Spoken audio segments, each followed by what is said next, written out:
Chapter 857. The tree nest on the spiritual plane collapsed, and the participants who were passively trapped in it returned to the real world. The natural curtain of night descended once again, like a thick blanket, blocking the field of vision, giving people a sense of self-deception and peace of mind. The Pope, who was in charge of the situation, left. The observation deck remained silent. Kitano Tsukido and Bai Xinyan had their own thoughts, until the swarm of signals and communication devices connected, filling the space with ringing and vibrations. Kitano Tsukido coughed again and raised his wrist. There was a list of communication requests from the Tamagawa family and their surrounding social circles. However, in the past half an hour, the first-class cabin had been an isolated island of information. There was almost no communication going in or out. On the other hand, the other areas of the airship maintained contact with the outside world. So this was not a signal interruption, but it was 100 times more terrifying. Because this was due to some kind of tacit understanding, and also due to some kind of silent majesty. The source was naturally the Amaterasu cult. There was no more obvious fact than this. The Amaterasu cult was the master of Osaka City, the undisputed ruler of traditional political and military forces like the Tamagawa family. Looking at the source, it was only 20 to 30 years ago. At Kitano Tsukido's age, he had witnessed the entire process of the rise of the Amaterasu cult. This was the power and effect of a transcendent. If that was the case, the other side should be very fast. Kitano Tsukido suddenly shivered. After stirring up a scene that was almost out of control, the Pope patted his butt and left. The true God probably wouldn't stay either, but the other side of the conflict was clearly still here. At this time, the intercontinental airship had completely passed through the ruins of the cumulonimbus cloud cluster. It was said that the cloud pass was still being rebuilt, and it had been completely left behind. But what was the point of such a small distance for a transcendent of that level? Thinking of this, Kitano Tsukido did not have the mood to respond to the swarm of communication requests. His muscles tensed up, and he struggled to stand up from the ground. He wanted to respond effectively, but he was at a loss. Don't worry, under the mask of rationality, Professor Luo is not the kind of person to vent his anger on others. Speaking of which, we are also victims. Although he agreed with this self-assessment, was it really okay to say it so bluntly? Bai Xinyan's breathless voice didn't comfort him at all. Instead, it made him feel even more uneasy. Right now, he even felt that there was a piercingly cold will being injected into every single water molecule around him. It seemed that the next step would be to penetrate into his flesh and bones, see through everything, and sketch out life and death. Professor Luo could definitely do it. Subconsciously, Kitano Tsukido put a hand on his chest, hoping to stabilize his abnormal heartbeat. At the same time, a faint light appeared before his eyes. It was Bai Xinyan opening the virtual workspace. What was shown in the work area was work. TSK. Such a thing has just happened, and yet, you're forcing me to sign it without any consolation. How cold-blooded and foolish. It turns out that I'm surrounded by a nest of giant lizards with only their cruel nature left. What? Actually, Kitano Tsukido wasn't sure if Bai Xinyan was talking to him, but it felt better to chat at this time. While Bai Xinyan was operating in the virtual workspace, she refuted. It's already like this. And you still want to stir up trouble in Osaka? Of course I refuse. Kitano Tsukido opened his mouth. He felt like he was watching a stage play. Bai Xinyan's expression and actions were on point, but there was a strong sense of deliberate intent, as if she was purposely putting on a show for someone to see. It was really a satirical play that made people unable to laugh. At this time, Bai Xinyan had finished her work. She turned around and kindly continued to comfort him. Mr. Kitano, it's almost over. Look at the two of us. One is a bodyguard, and the other is a kept woman. We both have masters to serve, and from time to time, we have to expand our service scope. Our lives are already so hard, Why do we have to think about things outside of our duties? What if King Sugar Daddy? Finally, Kitano Tsukido remembered that this was an analogy that Bai Xinyan had used when she was talking to Yukawa Aishuk. In fact, it was still an analogy. Yes, we just have to be loyal to our duties. Kitano Tsukido bowed to Bai Xinyan, and his gaze landed on the first-class cabin behind the observation deck. Right now, the first-class cabin was a mess. A group of bodyguards had survived the disaster, but their soul power had just evaporated. Each of them looked like they were in a daze. Yukawa Aishuk was still lying in the aisle, and the almost forgotten Shanbei Xiaohui was still there. This was a situation that required a lot of effort to clean up. Then again, compared to other related situations, this might be the easiest to clean up. Kitano Tsukido began to busy himself with the aftermath. During this time, communication requests from the outside world continued to come in. These requests came from all sorts of directions, but their focus areas were highly overlapping. Thus, a series of high-frequency words were formed. The Amaterasu Order, the Pope, the True God. These words were definitely inescapable, but they would always add some evasive modifiers. In comparison, another word was much more direct. Luonan, Luonan, Luonan, buzz, buzz, buzz. It's weird. Luonan floated under the water of Beishan Lake. A strand of his consciousness was anchored in the clouds 1,000 kilometers away. Doing two things at once was no big deal for him, but there was still some pressure when it came to analyzing and designing the spacetime configuration. He needed to be more focused.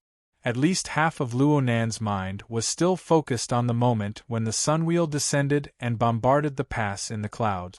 He watched as the sunwheel jumped out of nothingness, crushed the obstruction of the spacetime structure, and smashed down on his head. It was just like in a war game when an exploding fireball was about to hit the player, and then the game was over. Strictly speaking, the game had already been reread once. Luonan's game character, the space-time bubble he controlled, had already collapsed. It was like this for a moment. The key to the impact of the falling sun wheel was not the impact. The fatal killing move originated from the instantaneous explosive distortion of the surrounding void environment. The space-time structure was illusory yet thick, empty yet tenacious. But it could still deform in the end, especially when the power of an extraordinary detonated the turbulent tsunami of the abyssal region. Then it interfered with the material plane and focused on the instantaneous explosion. The powerful distortion had already touched upon the plane of laws. It squeezed out all the redundancy in the spacetime structure. Luonan couldn't even muster the thought of resisting. He could determine that if he forcefully digested the instantaneous explosive power, the spacetime bubble would certainly not be able to withstand it. The pressure would inevitably return to his body. The sandwich domain was fine, but the exoskeleton frame was already damaged. It would most likely not be able to withstand the pressure. So Luonan let it happen. The space-time bubble collapsed, but the net's core, which had been pouring into the void, was still preserved. Luonan quickly reconstructed on this foundation. There was a gap of about 2 seconds between the collapse and the reappearance. It was short, but for the True God and the Pope, 2 seconds was enough to explain the most crucial problem. The space-time bubble was highly suspicious in its nothingness. I made a mistake. Luonan admitted that he had avoided direct damage in that instantaneous collision, but he had also lost his strategic target. He had allowed the True God and the Pope to see part of his bottom line, which would inevitably cause him to be passive. But who would have thought that the True God and the Pope, two extraordinaries, would actually join hands to deal with a junior like him? That's right. The attack of the solar wheel descending had the True God providing the output and the Pope controlling it. The two extraordinaries had synchronously controlled the propping mulberry tree's great divine treasure system, giving Luonan a head-on blow. This blow had shattered Luonan's disguise. It had also forced him to reveal the level of his ability. It had made him expose, or at least partially expose, his strategic intent. the following problems would certainly be very thorny. But then again, the true God and the Pope had exposed a lot of information in that moment. Especially the Pope's tree nest structure. It used Yukawa Aishuk and the others as fulcrum and fuel. Admittedly, it saved quite a bit of strength, making it possible to strike a thunderous blow from over 1,000 kilometers away. But at the same time, he had also given Luo Nan a chance. This allowed the altar's spiderweb, which had been laid out earlier to probe into the human heart, to seep in. Similarly, Yukawa Aishuk and the others acted as fulcrum, as well as a medium and channel. The subjective perspectives and operations of the true God and the Pope during the pursuit and the solar wheel descending attack were transmitted back one after another. This was an exquisite operation built upon the level and train of thought of extraordinaries. It was built upon the foundation of the propping mulberry tree's great divine treasure system. Even if Luo Nan had been in the game, he would not have been able to experience this level of detail by relying solely on Yukawa Aishuk and Kitano Suzuto. However, Luo Nan had borrowed the altar's spiderweb to integrate various perspectives. He had cleverly increased the precision and sensitivity of these detectors. He had discarded the blurred, distorted, and exaggerated impressions, forming a stream of information that was like a high-definition video. He could even play it frame by frame and study it over and over again. There was no more beautiful replay than this. Also, Luo Nan felt that he needed to re-evaluate the effects of the Daydream Nightmare incident. It was precisely this early investment that allowed the breadth and depth of the altar's spiderweb to grow explosively. If it weren't for the need of today's actual combat, Luo Nan would not have known that 99% of the passengers on the intercontinental airship had already been pulled into their homes by the spiderweb. It was just a matter of how deep the spiderweb was, just how many of them would be needed in the entire world to analyze the situation on the airship. As the spiderweb was spread out, the Wraith sign clearly became more and more accustomed to this world. In the past, the human-faced arachnid was fine when it was in the abyss region of the polar domain. But once it sunk into the material plane and probed into the sea of consciousness, it was absolutely impossible to hide from extraordinaries. Some keen psychic ability users were able to sense it, but now the altar's spiderweb was universally connected. It had practically become a part of the hearts of the entire world. Its concealment ability had become inconceivable. Who didn't have a dark corner where the web had gathered dust? It was just a bit noisy. Chapter 858. By Sinyan, you scheming B***tch, you've gone too far. The long-awaited instructions came back, and Captain Jimmy's mentality completely collapsed. He roared as he kicked the chair in front of him, and his arm almost hit the nose of the SCA's Minister Diuan. His entire body had turned into a terrifying storm. It was the team's deputy, Monroe, who was sweating profusely as he tried his best to calm him down. "Boss, calm down. Calm down." Captain Jimmy continued to roar back. "Calm down, Dogsh**T. Dogsh**T process. Every step in here is a piece of garbage pasted with Dogsh**T. Then what about you, the initiator?" That sentence could not be said no matter what. Monroe could only stretch out his arms and make a pressing motion, using all his expression and body language to persuade his boss, who was on the verge of losing his mind. "This is a critical time, Jimmy. Think about the airship over 1,000 kilometers away. Think about that state of being raised by AB***tch. That Blackheart Salt is doing this on purpose. This is a shady deal between her and the Bloodflame Order. She's seizing every opportunity possible." Being stared at by Captain Jimmy's charcoal-like eyes, Monroe's mind was momentarily taken away. Aside from being overwhelmed by his aura, he also felt the grade suppression of the 7th-generation dynamo core. His mouth opened and closed twice, but he couldn't finish his sentence in time. "Great, if she wants to disgust us with the process, I'll accompany her to the end. It's just another round of dog***T. I'll report the new discovery to the East Asia Department. Are you deaf? Memory loss? You didn't even record the large piece of intelligence analysis just now? If you want me to collect your salary on your behalf, I'll break your spine as a thank you gift. Captain Jimmy's roar could practically tear open the roof of the warehouse. The poor intelligence officer was suddenly targeted. He didn't even dare to raise his head as he began to work with a sullen face. The intelligence officer's memory was actually far better than that of an ordinary person, and his writing skills were also pretty good. He quickly converted Captain Jimmy's forcefully twisted logical analysis into a rigorous and meticulous document form. Seeing the content of his imagination quickly materialize into words, Captain Jimmy finally grinned. He already couldn't wait to sign and send it over. He didn't expect this kind of one-sided statement to be able to move the bureaucrats of the East Asia Department, as long as it could have the effect of disgusting Bai Xinyan. Captain Jimmy's expression suddenly changed. Bzzzt, bzzzt, bzzzt.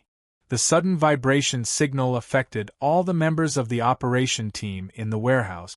There was almost no delay.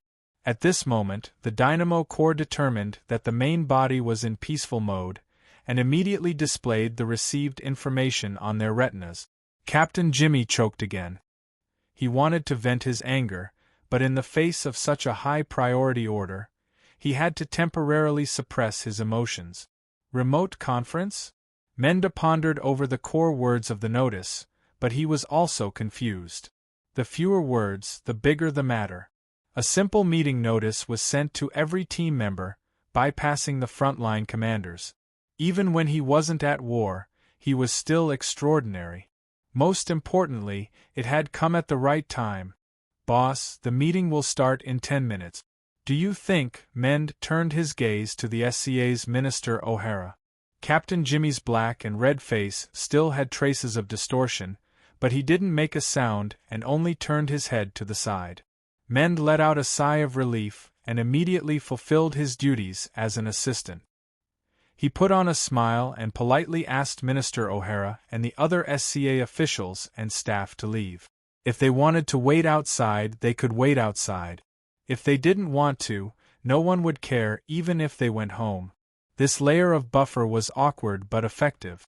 When Mend turned his head, Captain Jimmy had already sat down with his eyebrows furrowed.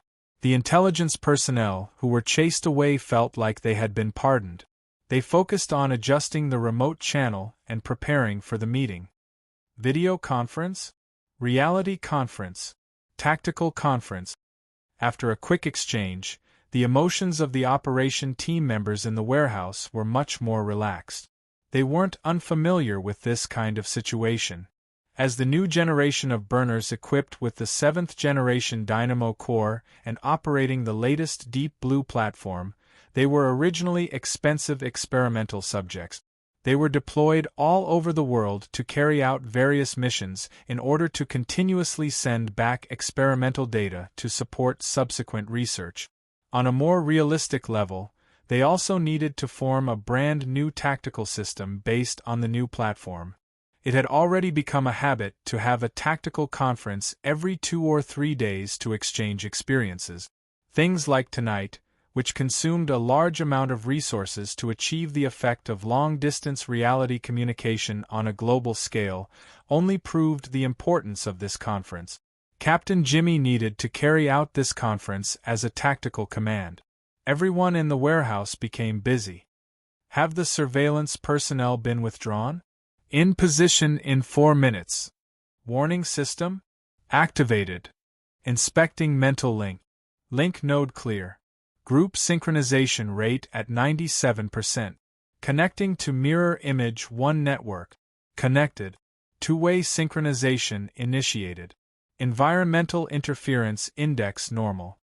Captain Jimmy glanced at it and saw that the interference rate was floating around 2%. This rate was very low and had no practical value. However, it was already a relatively ideal state for long-distance communication. If it was a requirement for actual combat, it would be at least 10%, which was probably the standard of the previous version of formatted space. Their operation team's record was 47%. As for the laboratory environment, the highest record was a heaven-defying 70%, which was said to be able to kill even extraordinaries.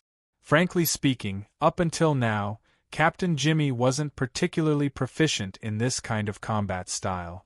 The laboratory, on the other hand, was thinking of all kinds of ways and opportunities to deepen the impression of this batch of experimental subjects. Reality information loading. Countdown to login. 3, 2, 1. The archetype format, symbol that represented the transfer to virtual reality, appeared and instantly enlarged.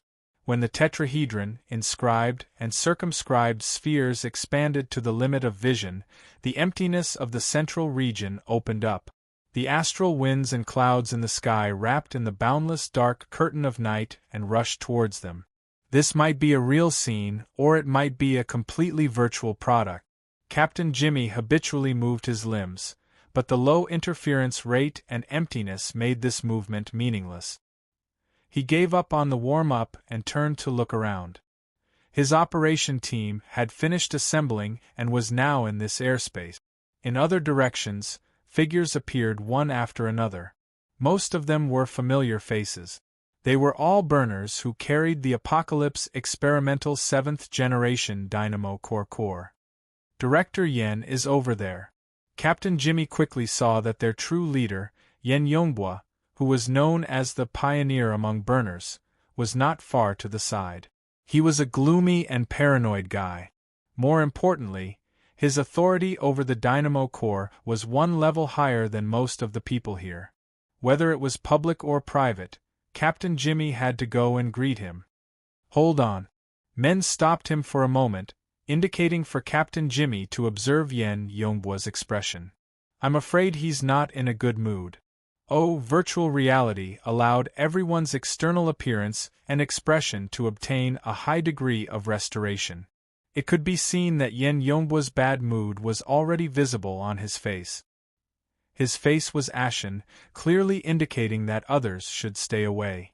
Captain Jimmy was also in a state of violent rage a few minutes ago, but when he saw Yen Yongbwa's expression, he suddenly felt that it was better to calm down a bit. Discussing their superiors was everyone's common hobby.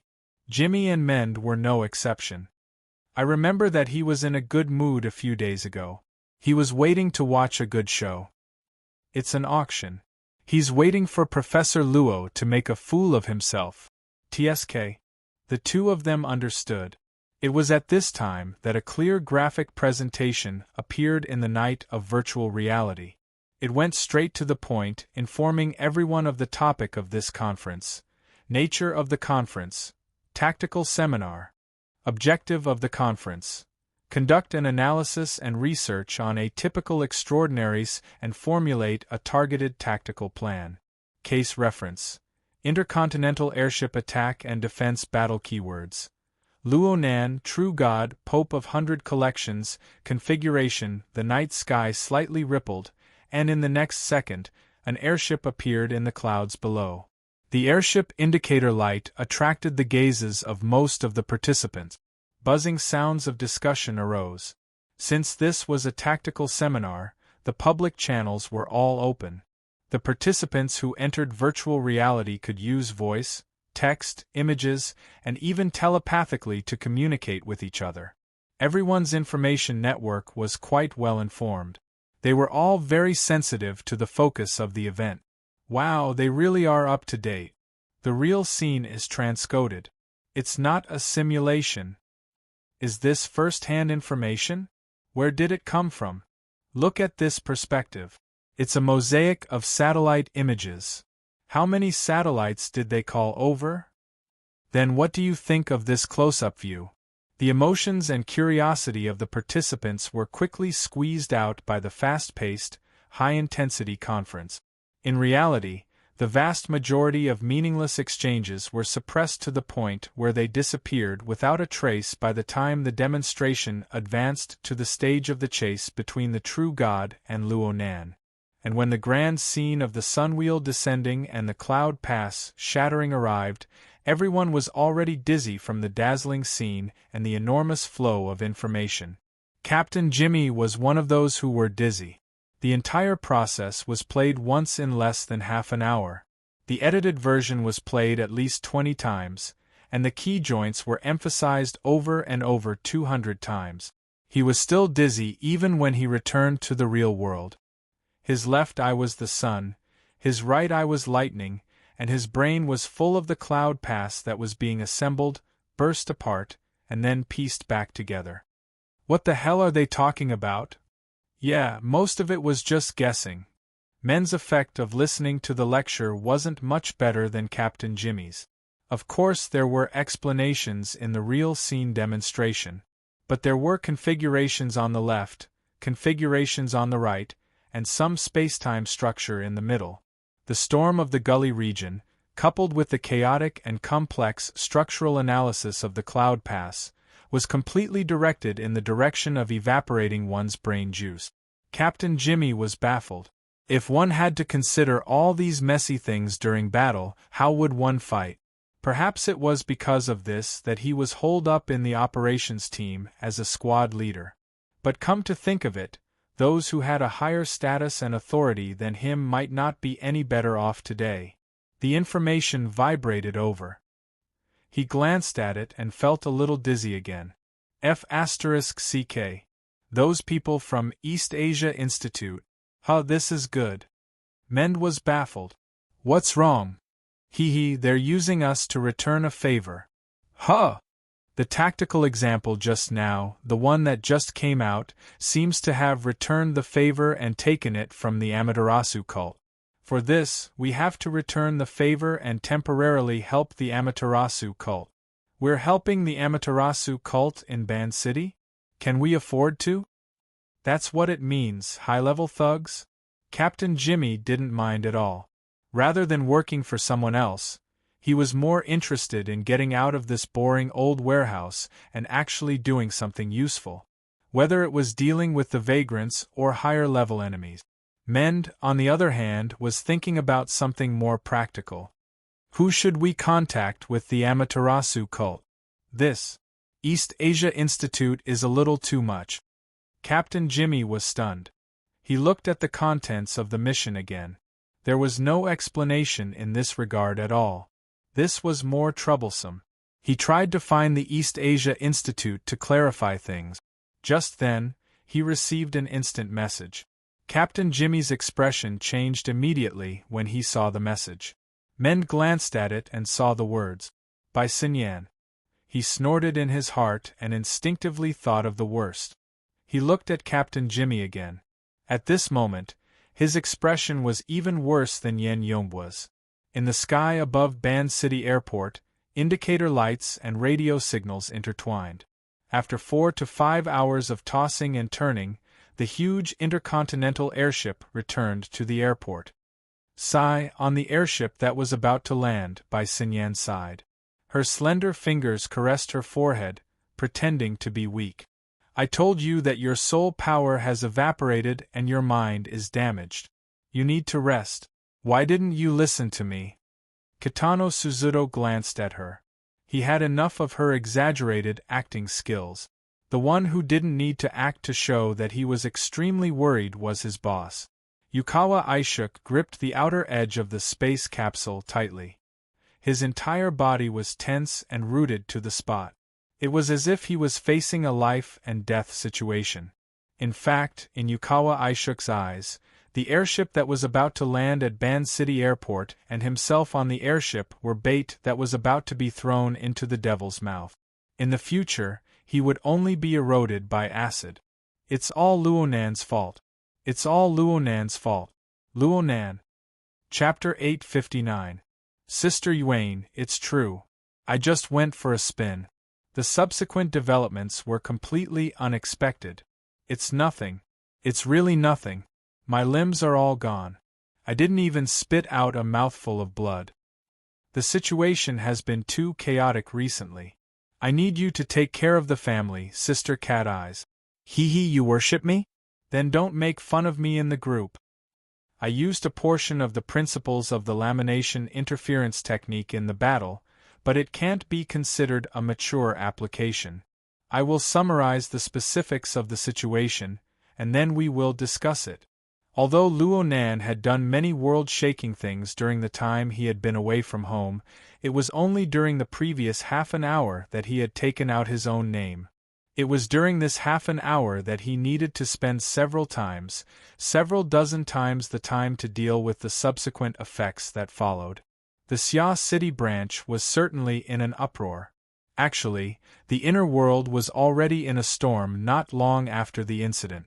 The information channels originating from the Amaterasu Order and Quantum Corporation had already spread the connection between Luo Nan and this matter. But at the time, the situation was unclear. The battle situation was tense. No one dared to contact him for fear of disturbing Luo Nan's attention, giving the enemy an opportunity to take advantage of. The group of people were scared witless. They did not dare to casually send messages until the end of the battle. Luo Nan still had a conscience, or perhaps it could be said that he had a guilty conscience. He took the initiative to leave the silent state of communication and find He Wayne to explain the course of events. This caused a second explosion in his circle of friends. Luo Nan spent a bit of time communicating and explaining to his family and friends in Xia City. This was not difficult. Let's not talk about the reason. Everyone understood his current situation. They respected his choice and strength. They would not drag him into asking questions. The true trouble was outside of his network of connections. Luo Nan, Luo Nan, Luo Nan. Whether it was during the silent state of communication or during the communication with his friends, Luo Nan's ears and heart never had a moment of rest. Yes, his method of misleading true gods and the Pope with his game character had failed. But this spectacular failure was like the strike of the falling sun chakram. It smashed into the hearts of millions of people in the world. And the vast majority of these millions of people had a thin spider thread extracted from their mental plane. The threads interweaved and scattered, building a complex and deep spider web. Now, what he sensed was the echoes of the emotions transmitted by the thousands of people through the spider web. As for the exact number of tens of thousands of people, currently there are already 90,000 stable cage bubbles on the altar's spiderweb? 100,000? A stable cage represents an awakened who have cultivated successfully. How many people are there in the entire inner world? According to Luo Nan's impression of the latest statistics, the number of registered ability users in the entire world was only around 76,000. This was the result of explosive growth in the last half year. Of course, this number did not include the nomads of the wilderness, the military's burners, and the ever-increasing number of human mutants. But even if these people were included, the number of people bound to Luo Nan's altar spiderweb covered over 90% of the world's awakened. As for the ability users that were even further away, similar to Worker Zhai before he awakened, their numbers were 10 times greater than the previous group. Without a doubt, this was another full coverage. As for the bubbles of ordinary people that were born and extinguished with the passage of time, their scale was enormous, and their changes were rapid. They had already lost the meaning of statistic. Rather than calculating numbers, it was better to evaluate the breadth of the space they covered. It was more or less the same as the soul cloak. There definitely weren't this many in the past. Luo Nan had done a similar inventory before. It definitely wasn't on this scale. He had already guessed why. The Daybreak Nightmare is very powerful. The Abyss World's might is boundless. But right now, this isn't the main point. Luo Nan's current name was only known by a few people in the government, the military, and the upper echelons of the business world. But from the perspective of the inner world, Luo Nan's name could already be said to shake the world. There was no one who didn't know him. Especially this sort of freshly minted extraordinary information. It involved extraordinaries, and it also stirred the secular world into action. It formed a news event with global influence. Anyone who was close to this circle could not avoid talking about it a few times.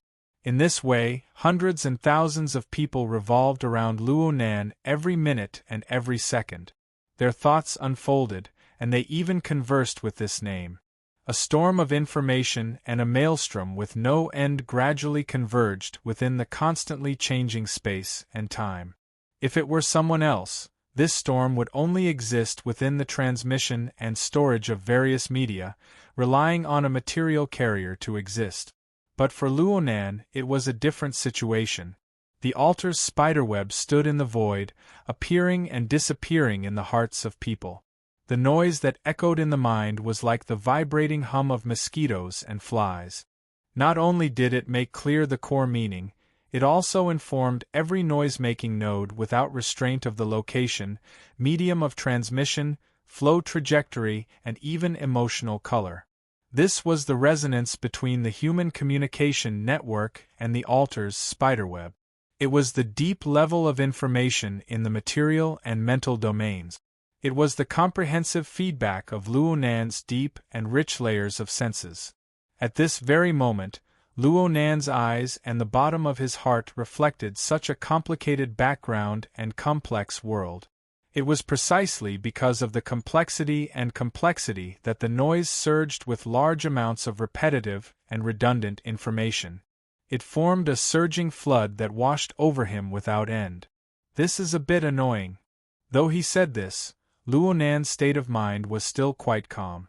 It was unknown when it started, but dealing with this information storm that could collapse and burn brain cells had already become a part of Luo Nan's daily life.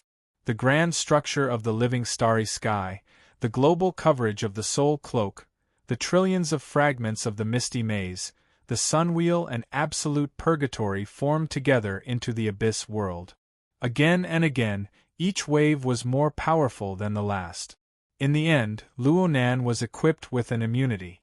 This made him no longer drift with the tide. Instead, he followed his own logic to buffer, precipitate, divide, and even analyze and integrate the enormous amount of information. In fact, the information storm that surrounded Luo Nan was much more regular than the attacks he had suffered before. The regularity represented familiarity and order. Luo Nan subconsciously muttered, "Oh me." At this time, he was the incarnation of a small wooden stick that reached into the cotton candy machine. From the grand structure of heaven, earth, and the hearts of people, he accumulated sugar threads to form a marvelous cloud-like creation. It would be quite good if he could create cotton candy with ordinary craftsmanship. But if he used himself as a yardstick, transformed his knowledge into rules, measured the hearts of people, and followed the law to create things, Luo Nan closed his eyes, and his thoughts naturally poured into the altar's spiderweb. Within the complex layers of the network, on the back of the wraith sign that climbed up and down, within the flood of information and life force that weaved back and forth, there seemed to be an incorporeal 3D printer operating, causing a certain silhouette to gradually appear.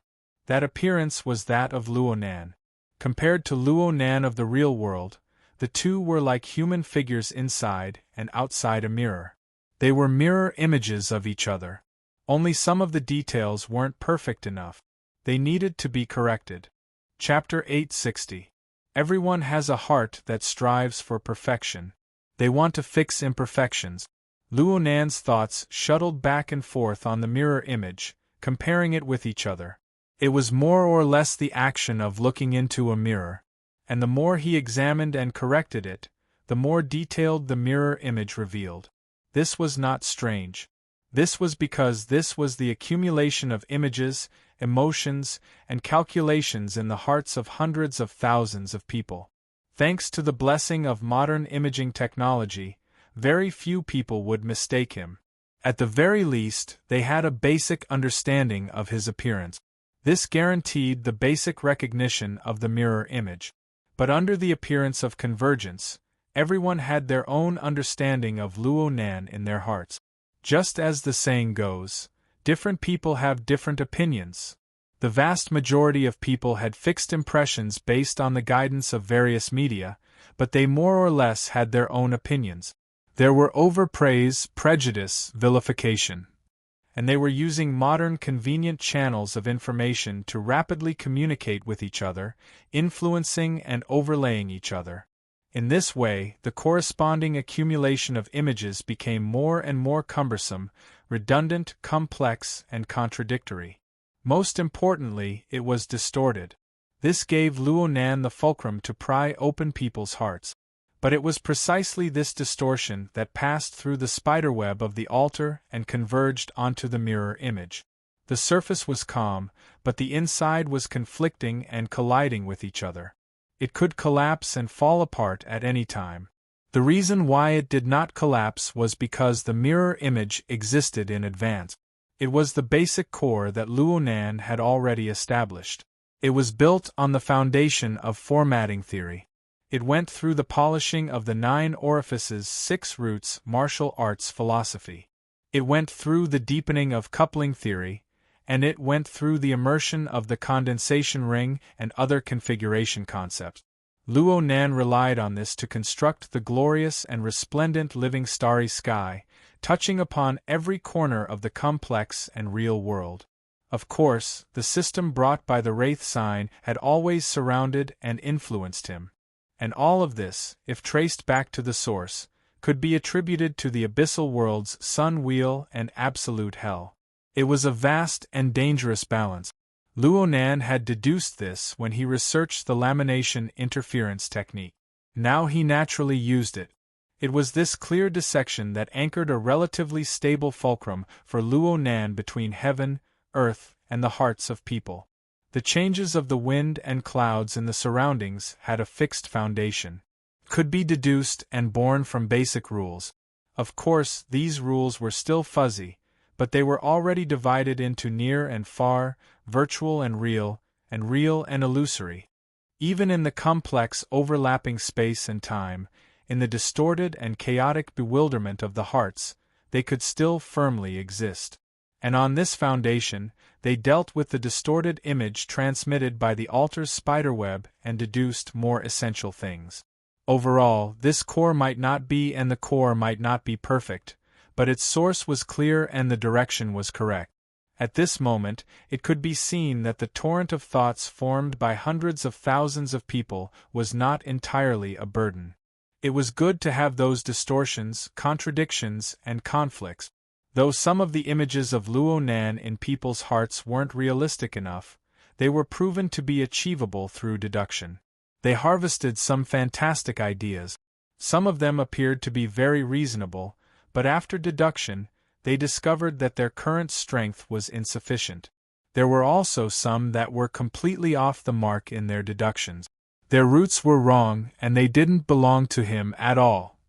So in Luonan's eyes, the mirror image on the altar's spiderweb grew more and more real. The distorted and chaotic elements were gradually expelled from the mirror image. They were like clouds of mist, spiraling and undulating. Oh, was it a misconception? Luonan suddenly sensed something. The veil of invisibility that his main body carried seemed to have become a bit thicker. That's right. Luonan even captured the source of the change. The mist that had been expelled formed a mirror image as well. It crossed the barrier between real and illusory, entering the domain of the real world. It reacted with the veil of invisibility, fusing with the veil of invisibility. It was an order that had existed long ago. Luonan's thoughts followed the distorted elements and transformed mist. They naturally entered the depths of the veil of invisibility, touching upon the veil of mist and the order that had existed long ago. It was like an ornament that hung behind a gauze curtain. It was faintly discernible, but it was arranged in disorder and categorized. Every individual ornament was a convoluted creation of its own rules. There seemed to be some sort of orderly connection between them. Without a doubt, these were all things that had been analyzed, used, and stored by the stacking interference technique. When combined with the essence of this technique, it was like a mask. As long as one put it on, one would instantly become another person. Of course, the vast majority of these masks could not be used. After all, Luonan had yet to create a true corresponding spirit core. He had only drafted a private version of the configuration design. This was the difference between the public version and the private version. There were many intelligent and automated steps that required him to do it personally.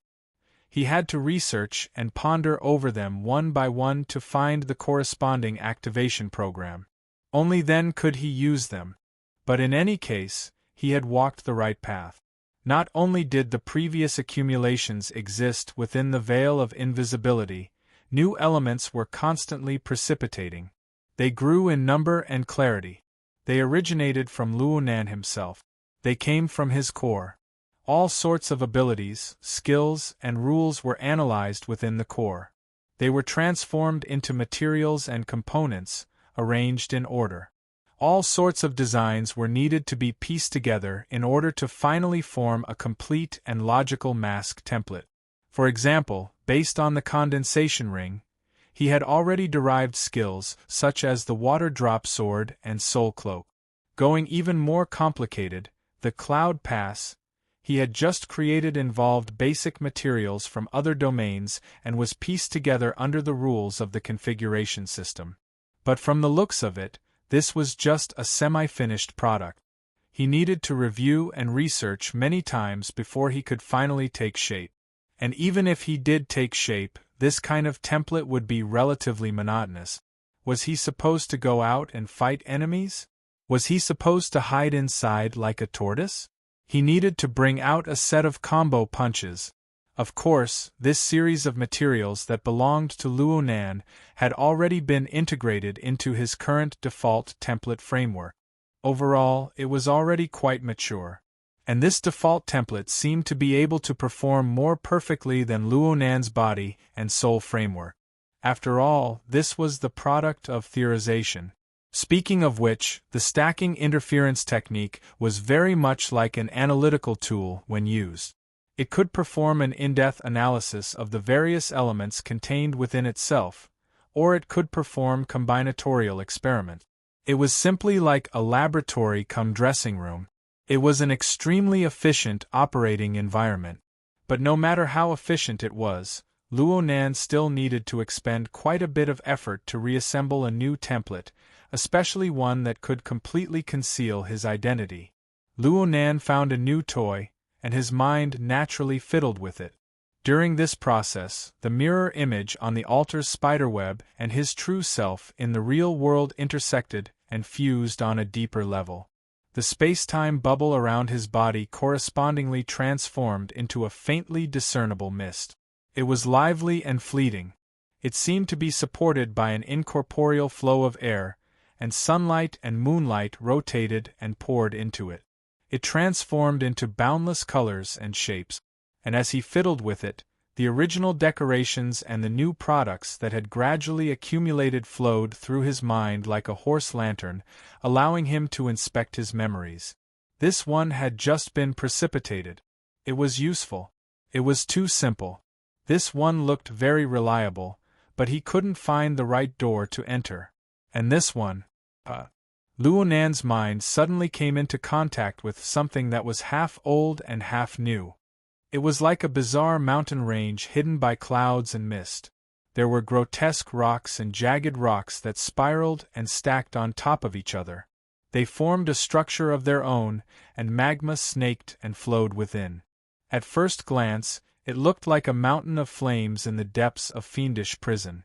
But its relatively flat peak and its corresponding layout made it look more like a special altar model. The Blood Soul Temple? Chapter 861. Snake Tongue suddenly woke up from her meditative state. The living room of the yacht was empty. Enlu was nowhere to be seen. The virtual work area was still lit up, and the interface was constantly refreshing with information. Ability users from all over the world were revolving around the hot topic of last night. Wave after wave of discussions were launched, and the keywords were none other than Luonan, the airship, the Amaterasu Order, and so on. For the spectators, the matter was over, and it was time for them to show their strength. But for the people involved, was it really over? Snake Tongue looked at the time. It was approximately 4 in the morning. It had only been 5 or 6 hours since the intercontinental airship incident.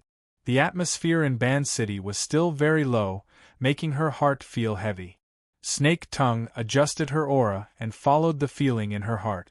She slowly stood up. There was no one around, but she still took traditional steps out of the living room and took the small elevator to the upper deck. There were few lights on the passenger terminal, but the darkest hour had passed. The railings on the deck chairs, and other decorations all revealed their silhouettes in the dusk. At the same time, there was a figure at the bow of the ship, who knew how long it had been standing there. Secretary Ian. Madam North Mountain. Even though they had adjusted it many times, the way they addressed each other was not precise enough. They were unfamiliar and polite, just like their relationship. Don't you want to rest for a while? There are some matters in the headquarters that need to be dealt with. Thank you for your hard work. D-City was 3 hours earlier than Band City, so it was about time to deal with things. Needless to say, some things did not care about time. Just like this moment. Snake Tongue only casually greeted him. Her gaze and mind were cast outside the yacht. The bow of the anchored yacht was pointing towards the east. The lake was vast, and one could see everything at a glance. One could even see the glaze that had been quietly painted on where the water met the sky. At this time, the ground was still being colored layer by layer. A few clouds were piled there randomly. Stirred by the changing colors, they vaguely turned into indigo mountains, adding a sense of composition to the design. Snake Tongue furrowed her brows slightly. She looked at the sky and clouds in the distance, which were gradually brightening. The feeling in her heart seemed to have been illuminated a little, but it still wasn't vivid enough. Enlu followed her line of sight and gently exhaled. Is it sunrise? I thought there would be no sun today, thick clouds, and low atmospheric pressure. It doesn't feel good enough. The conversation that had been going on and on was suddenly stuck here. In fact, both sides of the conversation had captured a common understanding from each other's perception. They didn't say anything else and just stared at the boundary of the water and sky from afar. The sun was still below the horizon, but at this moment, in the layers of glaze, in the indigo mist mountain range, there was clearly a different type of power stirring restlessly. It was hidden deep under the vast laws of nature, but it could not wait to stretch out its claws. It was even half a step beyond the newborn sun. In the eastern horizon, it pressed out a ferocious shape. Yun! Enlu exclaimed. The azure cloud peak that was piled up on the horizon suddenly collapsed. Then, under the distortion of that clear power, branches were pulled out, almost losing the nature that clouds should have, turning into the shadow that came with that power, following the contours of the sky and the water body, extending in all directions. The amount of clouds over there wasn't much. After a few stretches, they became so thin that they couldn't be seen. However, the image of the roots spreading out, piercing into the void, and supporting the structure of water and sky was still deeply engraved in Snake Tongue and Enli's pupils and hearts. The Fusang Divine Tree. Snake Tongue subconsciously extended her hand, wanting to cover her eyes, but it was already too late. She lowered her arm halfway, and her face turned pale. She had just looked directly at the operation of a high-level power and subconsciously analyzed it. It had caused quite a bit of a backlash for her. Who knew how many unlucky people were like her in the past few minutes in the entirety of Band City? Enlu was much better off because she was already used to borrowing the power of the Blood Soul Temple of the Abyss District to observe high-level things. Although the Blood Soul Temple of the Abyss District seemed to have changed again. What method is this? Enli's mind was suspended in the Abyss District, painstakingly distinguishing the deeper meaning behind the turbulent storm. Unfortunately, her level wasn't high enough. She became more and more confused as she watched. It's nothing more than a seal. Snake Tongue was unable to sense the details, but she understood the gist of it even more. It's not a good thing. Enli's thoughts were chaotic. The Amaterasu Order wants to make a move in Band City? This is their headquarters. This isn't the first time. Snake Tongue paused for a moment, then concluded, "It just depends on who they're targeting." Enlu suddenly turned her head. "Where is Mr.?" Yeah, where was Luonan? Even at this critical moment, that person had stubbornly disappeared without a trace. Whether it was Snake Tongue or Enlu, they could half guess and half feel the faint light of the first rays of dawn. They could feel the gradually extending and gradually permeating psychic pressure. There was still a bit of coolness in the northern mountain lake during the early hours of the morning. But as the faint light of dawn enveloped them, their bodies inexplicably felt a bit hot and dry. It stirred their energies, making them feel quite uncomfortable. This change was much more direct and sharp than the change in the clouds at the edge of the sky.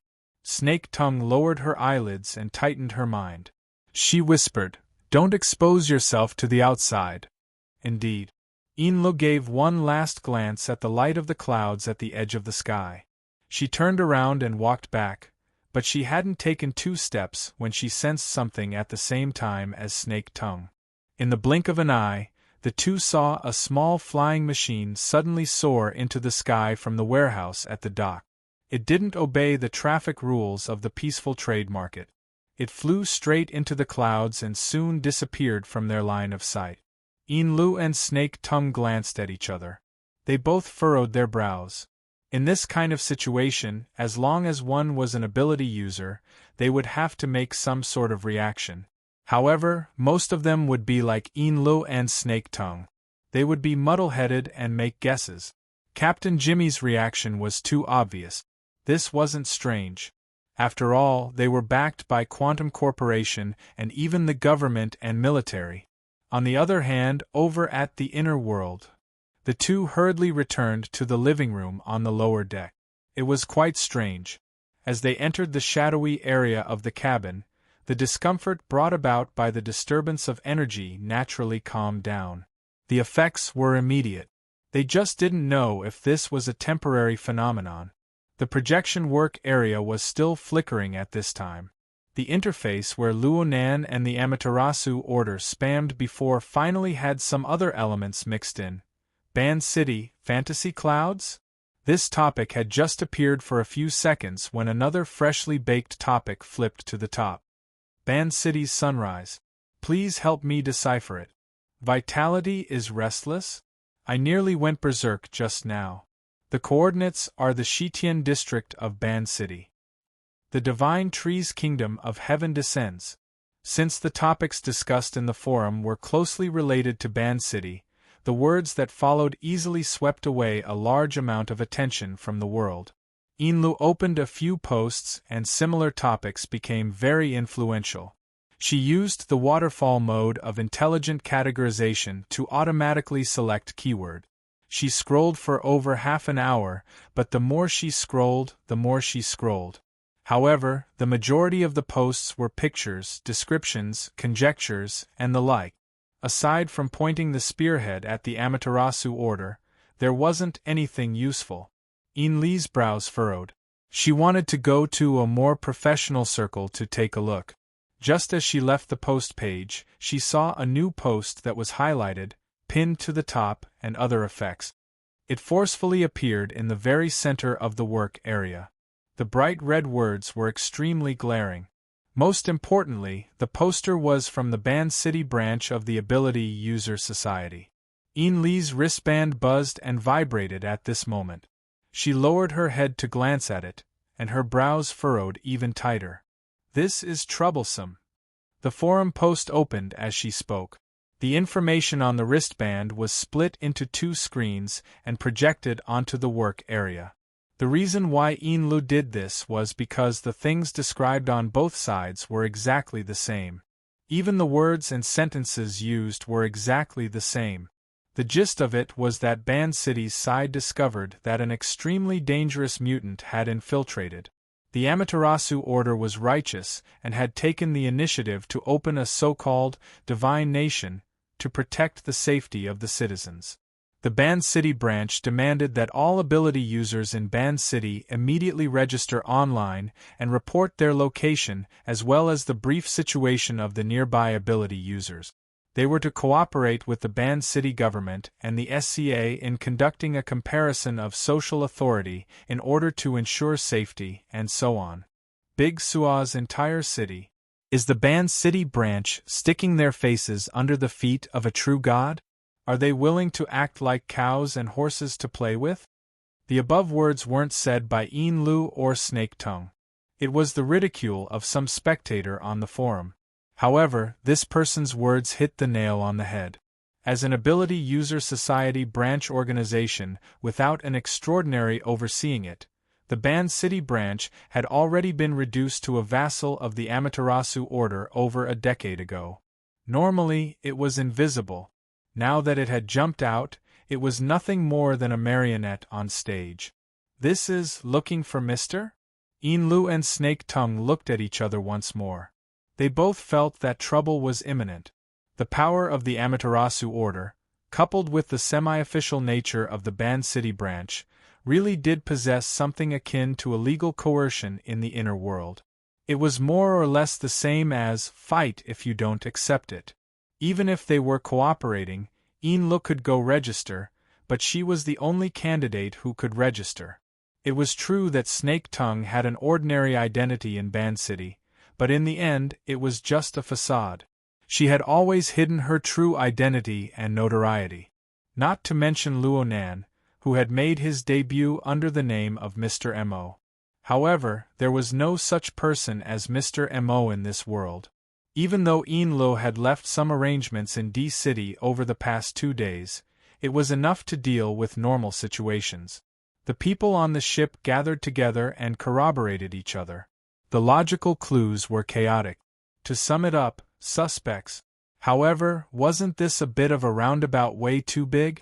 I thought we were going to charge into geosynchronous orbit and then turn back. Isn't Mars better? Captain Jimmy walked into the main hall with large strides. He had circled back from the Quantum Corporation branch in Band City.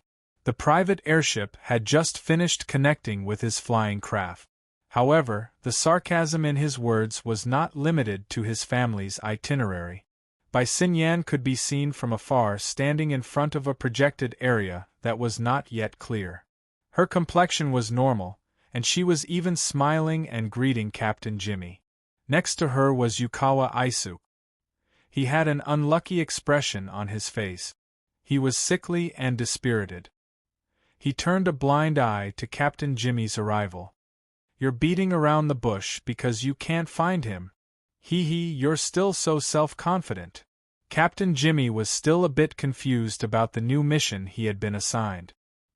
He only knew that he was to assist the Amaterasu order in finding a powerful individual who had been in hiding for a long time. However, this did not stop him from fiercely attacking Bai Xinyan when the opportunity presented itself. This is the truth. The Amaterasu order has used methods that are close to flipping the table. From sunrise until now, they still haven't locked onto their target. Bai Xinyan carelessly brought up the Amaterasu order. It's said that this is due to the surrounding area having some convoluted and distorted spacetime dimensions. Excluding natural phenomena, it's the interference of the extraordinary plane. It's a shielding interference. It's also a big problem. The one who concluded was a middle-aged man of unclear age. He did not come here in person, but rather appeared in the projection area. The most direct impression he gave others was that he was bald. His eyebrows and beard were sparse, and his skin was pale. He gave others the feeling that he didn't have enough nutrients to support the growth of his hair. He looked very thin and weak. Perhaps this had something to do with the large robe he wore. The 7th-generation Dynamo Core had already recorded the data of all the extraordinaries in the world, and it was updated in real time. Captain Jimmy completed the match in the first instance. He immediately straightened his legs and puffed out his chest. "Your Majesty." This bald middle-aged man was the Pope of the 100 Collections. Jimmy was still puzzled. This Majesty had just finished attacking Luonan, yet he came back to find trouble. Where was the logic? Captain Jimmy was not an idiot. He looked at the three people gathered before him and thought of last night's arduous training. He suddenly grasped the inner connection within. Trouble equals Luonan? Was this scene set up for Luonan? But wasn't that fellow several thousand kilometers away? Could it be that he had returned? Bai Xinyan suddenly asked, "Your Majesty, do you think that there's someone behind Luonan?" "There's no need to rush to conclusions." The Pope of the 100 Collections faintly smiled. His face was sparse with hair, and his expression was amiable. "The truth is that there's a strange existence in Ban City right now. He's suspected to be an extraordinary, but he's different from all the other extraordinaries on Earth. Of course, we need to investigate his background. He might not be a living person. If he's not a living person, then what is he? It's hard to estimate. The initial probing won't have any result. After all, I'm not proficient in the mental side." The Pope of the Amaterasu Order, Majesty, was the spiritual leader of millions of believers. He was the world's top mental extraordinaire. For him to say that he wasn't proficient in the mental side was truly the biggest joke in the world. The Pope still smiled amiably. "You can't view the convenience of horse racing as an ability. Besides, there's no future in the mental side. Perhaps you agree?" Captain Jimmy discovered that he couldn't get a word in edgewise. He was the same as Yukawa Aishuk next to him. They were completely superfluous. He only heard Bai Xinyan respond. The road ahead was paved by a character like Majesty. "How could I think so much? Oh, the registration of the Ban City branch has been updated." "Tell me about it." "Currently, there are more than 3,400 people registered. Among them, 700 are at least awakened." As she spoke, Bai Xinyan projected another distribution map. With Ban City as the background, the map was dotted with dots of varying density. Next to him, Yukawa Aishuk's pupils dilated slightly. He secretly compared the image with the information he had. He felt that this included almost all the secret orders and supernatural organizations in Osaka. Even if it wasn't 100% accurate, it was close to 80% accurate. "Not enough," the Pope said simply. "The time limit isn't up yet. This is a problem of attitude. I will convey Majesty's opinion." Bai Xinyan shrugged. "Next, Majesty, please arrange for your subordinates to communicate with the various orders and organizations in Ban City. The Ban City branch and the SCA will send a message to those who have records but haven't voluntarily registered. If necessary, they will visit and urge them. All work will be completed by 1:30 p.m. By that time, Ban City will have more or less been plowed, and we can begin the next phase of the operation." Captain Jimmy also stared at the distribution map and searched for relevant information. His mind was racing. After a few seconds, he suddenly spoke. "Does our team also need to report?" Bai Xinyan glanced at him. Her eyes were clear and calm, but in Captain Jimmy's eyes, there was a hidden meaning. He liked this, especially liked to destroy this. So, he spoke again. "For the past few days, we have been neighbors with a few aptitude users. We also watch them work and discuss business. They probably aren't locals of Ban City. So far, it seems like they haven't registered yet?" Chapter 862. Around 10 in the morning in Ban City, after nearly 6 hours of fermenting, the internal forum of the Ability User Association was already overflowing with noise. Once the matter was related to personal interests and dignity, the thoughts of the spectators would become a direct sense of immersion. Then it would transform into corresponding emotions. This was what was known as the will of the people. Of course, this sort of thing erased the warm and tender feelings of the so-called legal principles of social order. When it came to crossing the chasm of strength, it was mostly useless. The most obvious evidence was the progress of the registration. It was still advancing steadily, forming a densely woven net that tightened one's flesh.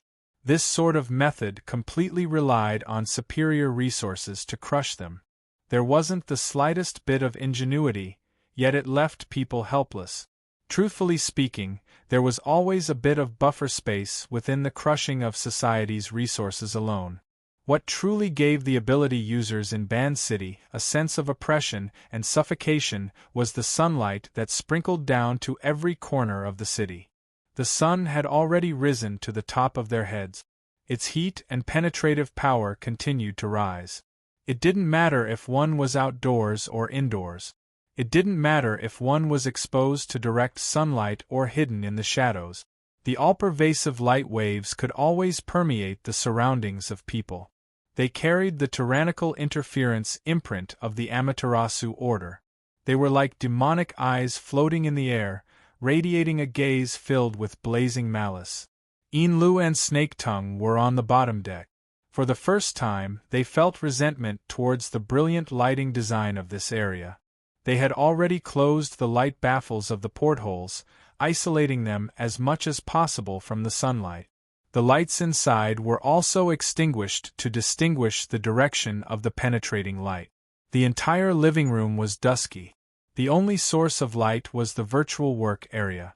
Subconsciously, Enlu and Snake Tongue had already stopped conversing. Their body movements grew less and less. They even stopped looking at the constantly refreshing forum messages. They each occupied a different angle, curled up their bodies, and restrained their auras. It was as if they were in a narrow and claustrophobic cage under 24-hour surveillance. They were like clay sculptures or wooden statues. They didn't know whether or not they had already been exposed. In fact, it didn't matter whether they knew or not. Right now, all responses and all pretenses would become weak and laughable in the face of the chasm that was like a heavenly moat. Frequently coming into contact with existences of that level, they had a corresponding introspection and self-awareness. Time passed little by little. Snake Tongue's state of mind went from doubt to disturbance, and then gradually returned to tranquility. His rich life experience, especially in the past half a year, had already polished a persevering and tenacious heart. She temporarily couldn't understand life and death, but as long as she could survive, no matter how difficult the situation was, it didn't seem to be more torturous than the previous 200 days. When one's heart calmed down, one's senses would naturally arise. The feeling did not originate from the stimulation of the sky barrier, but from the spiritual level. It was almost a natural disturbance, like air currents and water waves. They had existed since a long time ago, but they were too common, causing people to unconsciously overlook them. Snake Tongue even felt that this wasn't an external stimulus, but rather a subtle and mysterious connection. At this moment, all external activities were immersed in a high-risk environment, and she was under multiple constraints and restrictions. Moreover, it was not a good time to meditate and cultivate, so her attention was naturally drawn by this subtle connection. Furthermore, she also discovered that the other end of the connection, or rather, a key node, was right beside her. It was on Enlu, who had also entered a state of silence. This was the so-called subtle mystery. Once the mind was biased, the connection between the two would naturally be strengthened. On the other side, the eyelids of Enlu, who had her eyes closed in contemplation, twitched. She opened her eyes to a slit, and her pupils turned slightly to make contact with Snake Tongue's gaze. This allowed her to further confirm that the connection really did exist, and it was extremely sharp. Was this a type of mutual telepathy? It was more or less related to Luonan. When was it established? What was the point of safety in the current situation? The thoughts in Snake Tongue's mind couldn't help but grow, but she soon came to a realization. There was no meaning in thinking about these things because she most likely wouldn't obtain an immediate answer. It was clear that although Enlu sensed it, she was in a state of astonishment. Just as both sides were probing, contacting, and researching, a telepathic thought suddenly interjected. It was unfamiliar beyond their imaginations, but it had the flavor of familiarity. It was like a drunken stupor and relaxation. A new person has entered the boss's territory. What's the situation right now? The sudden insertion of his will instantly picked up the obscure form and caused the power behind this layer of subtle connection to expand with a hum. The increase in energy level brought about a direct feeling, which was the change in luminosity. It was like a flash of light in a dark room. It flickered and died, but it was enough for people to see the outline of a scene that exceeded their expectations. Of course, this was on the mental plane. Whether it was Enlu or Snake Tongue, they were both shocked. In comparison, Enli's mental strength was a notch lower. Her habitually suppressed telepathic thought had a clear increase. It was as if a bomb had been set off in a relatively quiet space. Who is it? A pitiful person who works for some boss. Perhaps the other party felt that this explanation was too confusing, so she added, "To put it nicely, I'm like a secretary or a maid. To put it bluntly, I'm like a leashed cat or dog. I forgot to introduce myself. I'm called Cat Eyes." When the other party frankly introduced herself, the latent power that had burst forth from the stimulation of their telepathic exchange returned to tranquility. It quickly settled down, just like a flash of light that had been polished and then extinguished. It was just that after settling down, the flickering embers naturally possessed a certain law. When Cat Eyes finished introducing herself, the result of the law's guidance had already changed from a quantitative change to a qualitative change. It had accumulated to a meaning of existence that could be sensed by the 3 female ability users of similar statuses. This was a relatively meticulous structure, and it possessed an extremely distinct sense of space. Cat Eyes, Snake Tongue, and Enlu resided on the mental plane.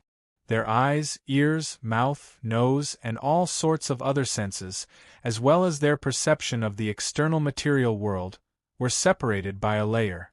Only the mental plane, the law and order that gradually became clear, gradually appeared in a pattern that they could understand. The feeling of the flash of light in the dark room was far too vivid, so much so that the 3 of them still felt that this was a dusky room of unknown size. They maintained a relatively close distance between each other, similar to the type where they stood side by side. Due to the accumulation of changes in their perception, Snake Tongue and Enlu weren't able to react in time to Cat Eyes' self-introduction. Only after a few seconds did Enlu speak: "Cat Eyes? Xia City's Cat Eyes?"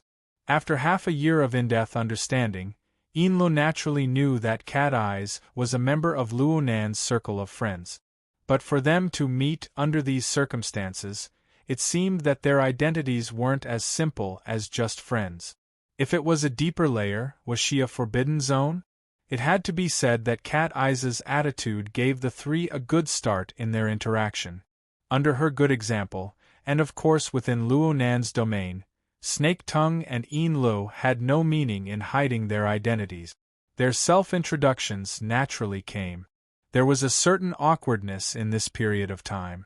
After all, their identities and positions were more or less contradictory in the public social network of the inner world.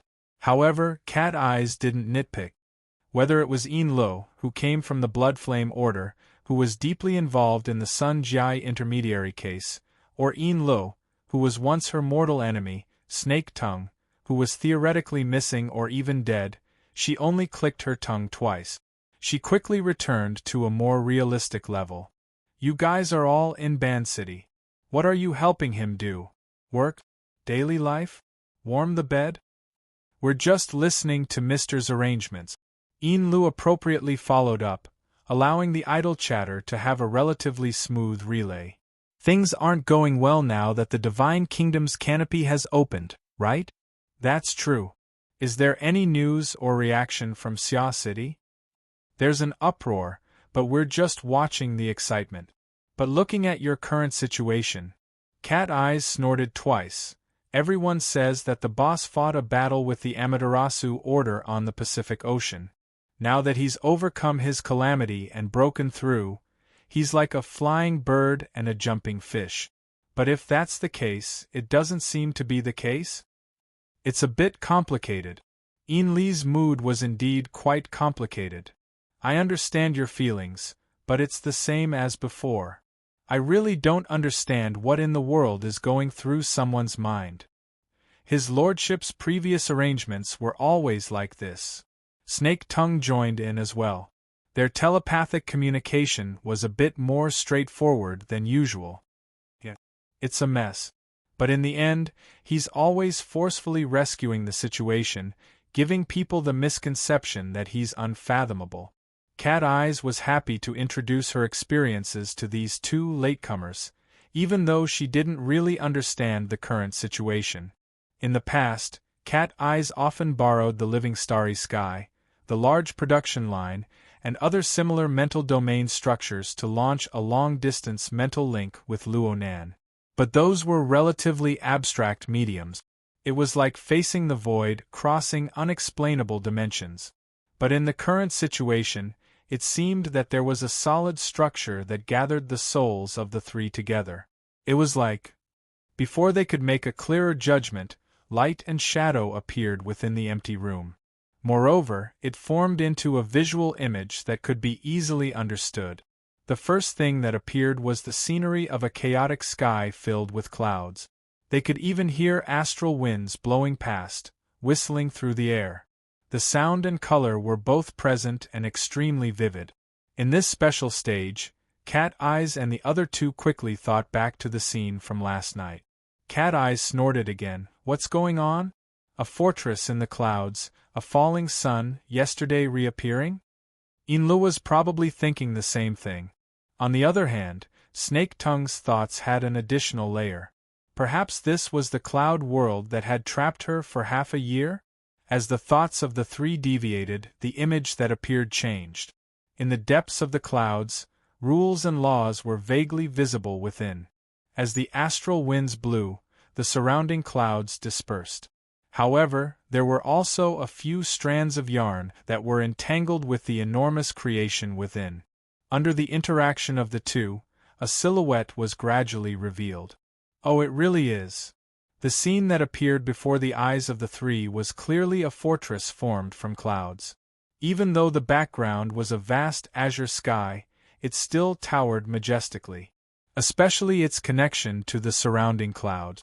It was as if a cloud that covered the horizon was fluttering and fluttering. The rules were built within, causing the clouds that filled the sky to be immersed in laws even as they unfolded and flew. It was simply like a military line that could be retracted and retracted freely. In fact, it wasn't just the outer layer. The cloud fortress that served as the base of the image was also constantly changing. Every region in the depths of the condensed, seemingly substantial clump of clouds had minute changes. This was reflected in the basic silhouette. There were also slight adjustments. After looking at it for a long time, the scale of time became a bit blurry. It was as if they were appreciating the effects of a time-lapse photography. The endless flow of time and the changes of a macroscopic perspective were compressed into a scale that they could understand. The special effects are pretty good. I can't see anything deeper than that. Cat Eye's evaluation was basically the consensus of the three. From the looks of it, the image displayed was still a certain distance from the real world. It was as if the three of them were in a movie theater, watching the image displayed on an enormous screen. If one were to lower their expectations, it could be considered more realistic. But if one were to use a harsh attitude to evaluate it, there was a barrier called reality between them and the image. The boss called us over for the sake of letting everyone watch a movie and relax. It's also possible that he's teaching us live. When considering Luonan's temperament, as well as the fact that they couldn't relax in Band City, Cat Eye's second half of her judgment was quite agreeable. The three of them were all observing and pondering. The large screen in front of them was playing what seemed to be a large-scale production, but it still lacked an immersive experience. It was as if the three of them were sitting in a traditional movie theater. They interacted with each other under the dusky lighting.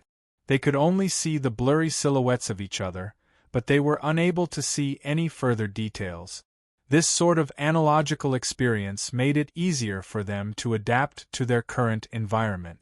It allowed their communication to become smoother. Enlu shared her new feeling. It seems like there's something else inside the cloud fortress. Where is it? There's a bloody glow in the middle. Is there? There isn't? Enlu was very baffled. Her current mental state was also very baffled. Her mind was naturally divided into two parts. One part was communicating with people in the movie theater that was neither real nor fake, unable to see through the bewilderment barrier. The other part was stationed in the Abyss District. It was closely connected to the structure of the Blood Soul Temple in the Abyss District, forming a transparent high-level clairvoyance. The two parts of her mind didn't conflict. They were both real and real. Gradually, she could feel the structure of the Blood Soul Temple in the Abyss District. There existed a rather rhythmic warped undulation. This caused her mind to sway, and she was quite pleasantly surprised. It was probably because this feeling was very familiar. She would come back to it from time to time in the past half-year. According to Mrs. Halder, this was someone's usual experimental method. The foundation of the Blood Flame Order was essentially nothing more than a set of experimental products for that person. As the deputy first ablatum of the order, it was actually a bit difficult for Enlu to adapt to this rhythm. But under the current circumstances, this distortion that affected the foundation of her extraordinary strength was like a gently swaying swing. It brought her along to leisurely sway. Everything was out of her control, but it was inexplicably safe and secure. The thought appeared in the movie theater. Before it could completely take shape, Cat Eyes let out a whoa from the side. There really is one. The background of the image of the blue sky and white clouds suddenly had the color of blood spread out. Moreover, it appeared at the center of the mist fortress that Enlu spoke of. The newly emerged elements possessed a very strong sense of space. It was as if they had entered another world through a hole in the depths of the mist. There were towering rocks and flowing bloody light. Below it was a hot lake of lava, and above it floated turbid clouds and lightning. It was malevolent and terrifying. It was similar to the demonic realm's ghost prison. Within the movie theater, one could even hear the muffled sounds of lava boiling and flowing. Enlu's mind finally became confused. She couldn't distinguish the relationship between the structure of the Blood Soul Temple in the clear Abyss District and the image of the Blood Soul Temple in front of her. She subconsciously muttered to herself, "The Blood Soul Temple?" Before Cat Eyes and Snake Tongue could react to this, a living creature with wings suddenly emerged from the chaotic cluster of clouds. It was accompanied by a long and hoarse cry as it charged out. Its shape was similar to a prehistoric pterosaur. It had a sharp beak, a thin neck, long wings, and a thick tail. Its entire body was featherless and covered in scales. The most astonishing thing was that these things were actually in groups. When the leader appeared, a dark mass of people followed behind, stacking upon each other. Amidst the clamorous cries, they spat out a large amount of acid. It was like a violent gale and a sudden shower of rain that rolled down. The cloud was wrapped in acid rain. Suddenly, lightning flashed and thunder roared. Amidst the crackling sounds of exploding lightning, a group of beetles resembling a black cloud appeared.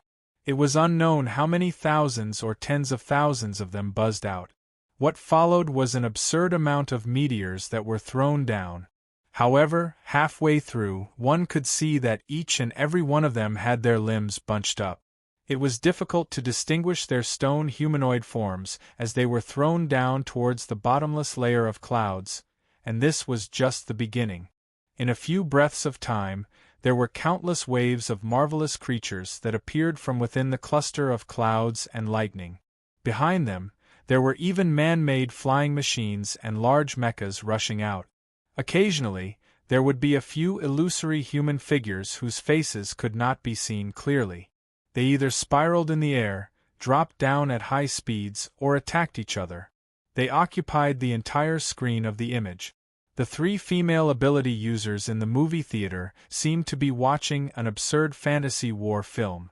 It also seemed as if they had fallen into some absurd dreamland. A more rational way of looking at it would be like someone had taken multiple shots and spliced them together into a video work. At the same time, it was presented in this large background. Not to mention the effects of the editing, just the logic of the shots was enough to make one feel despair. If one had to find a common point from this mess of images, then it would probably be this: every image of an existence manifested an extraordinary power. Moreover, every power seemed to be rather out of the ordinary. This was especially true for the few illusory human figures that pierced out from the back.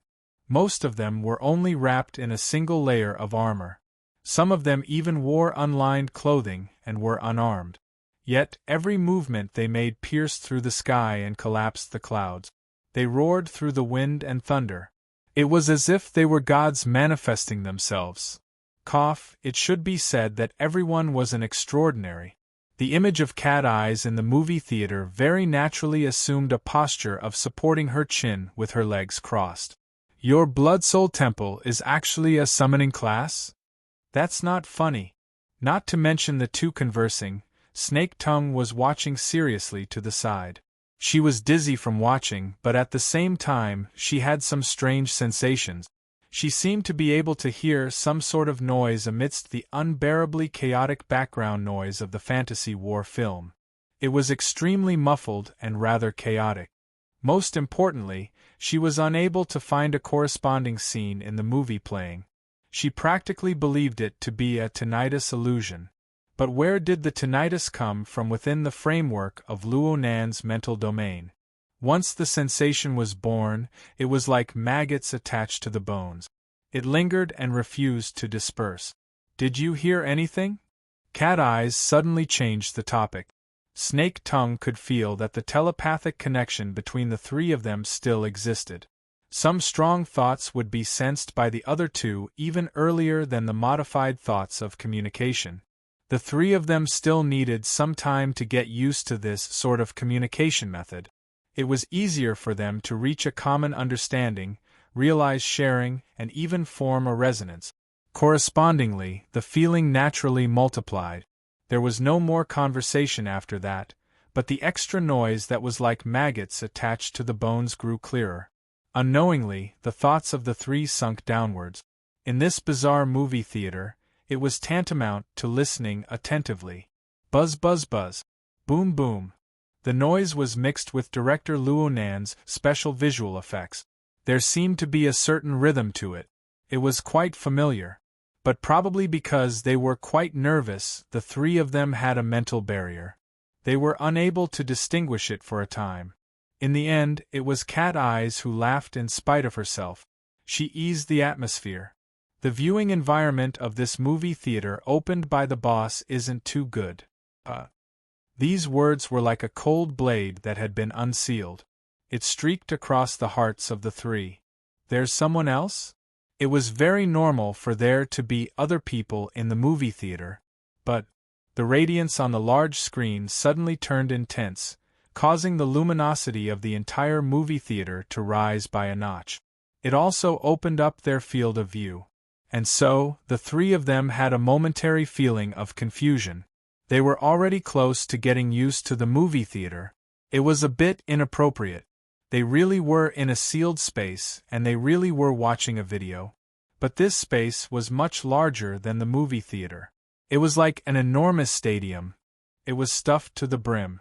The problem was that aside from the three of them, the other people were no longer silhouettes or silhouette.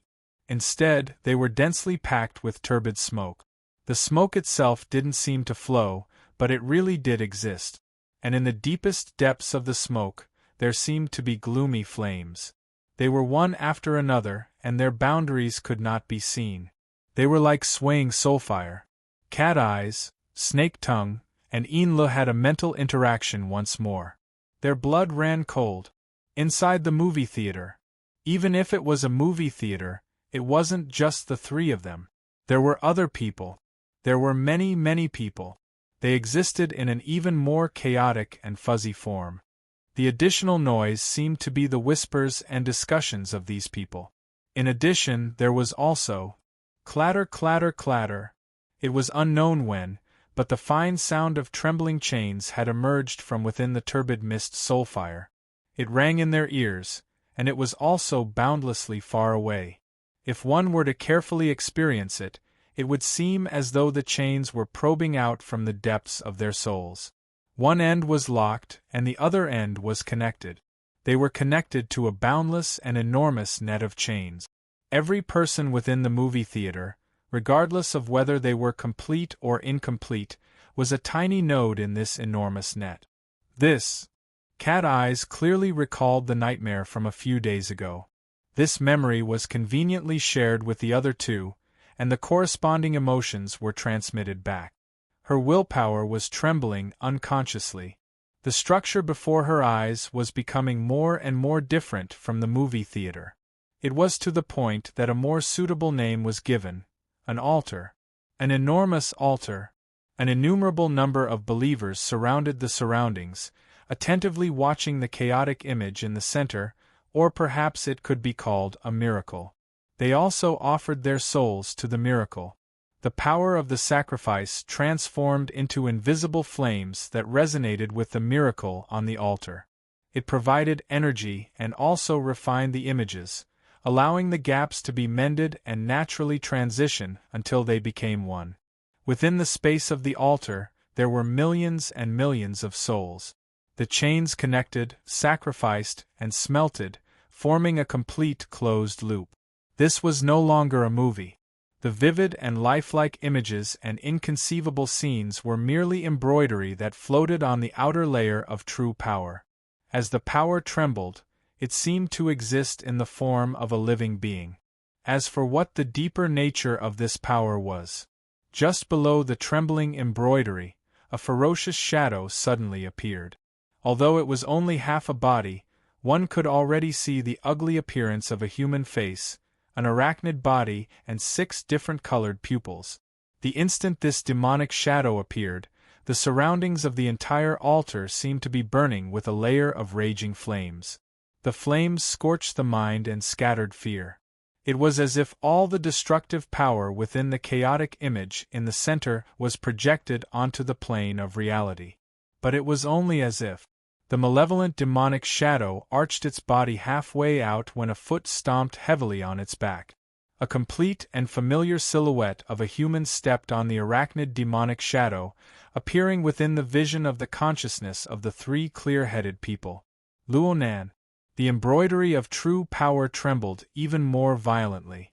It was thanks to them that the body of power, which was originally invisible and unfathomable, had vaguely transformed into an enormous cloak. It encircled Luo Nan's body, conforming to the marvelous rhythm of Luo Nan's existence as it trembled and tumbled. They could only see that Luo Nan was the core of the cloak, but they could not see where it extended to. Luo Nan created all of this. He dominated all of this. He obtained all of this. He was at the center of the cloak. He was at the center of the altar. He was at the center of the entire system.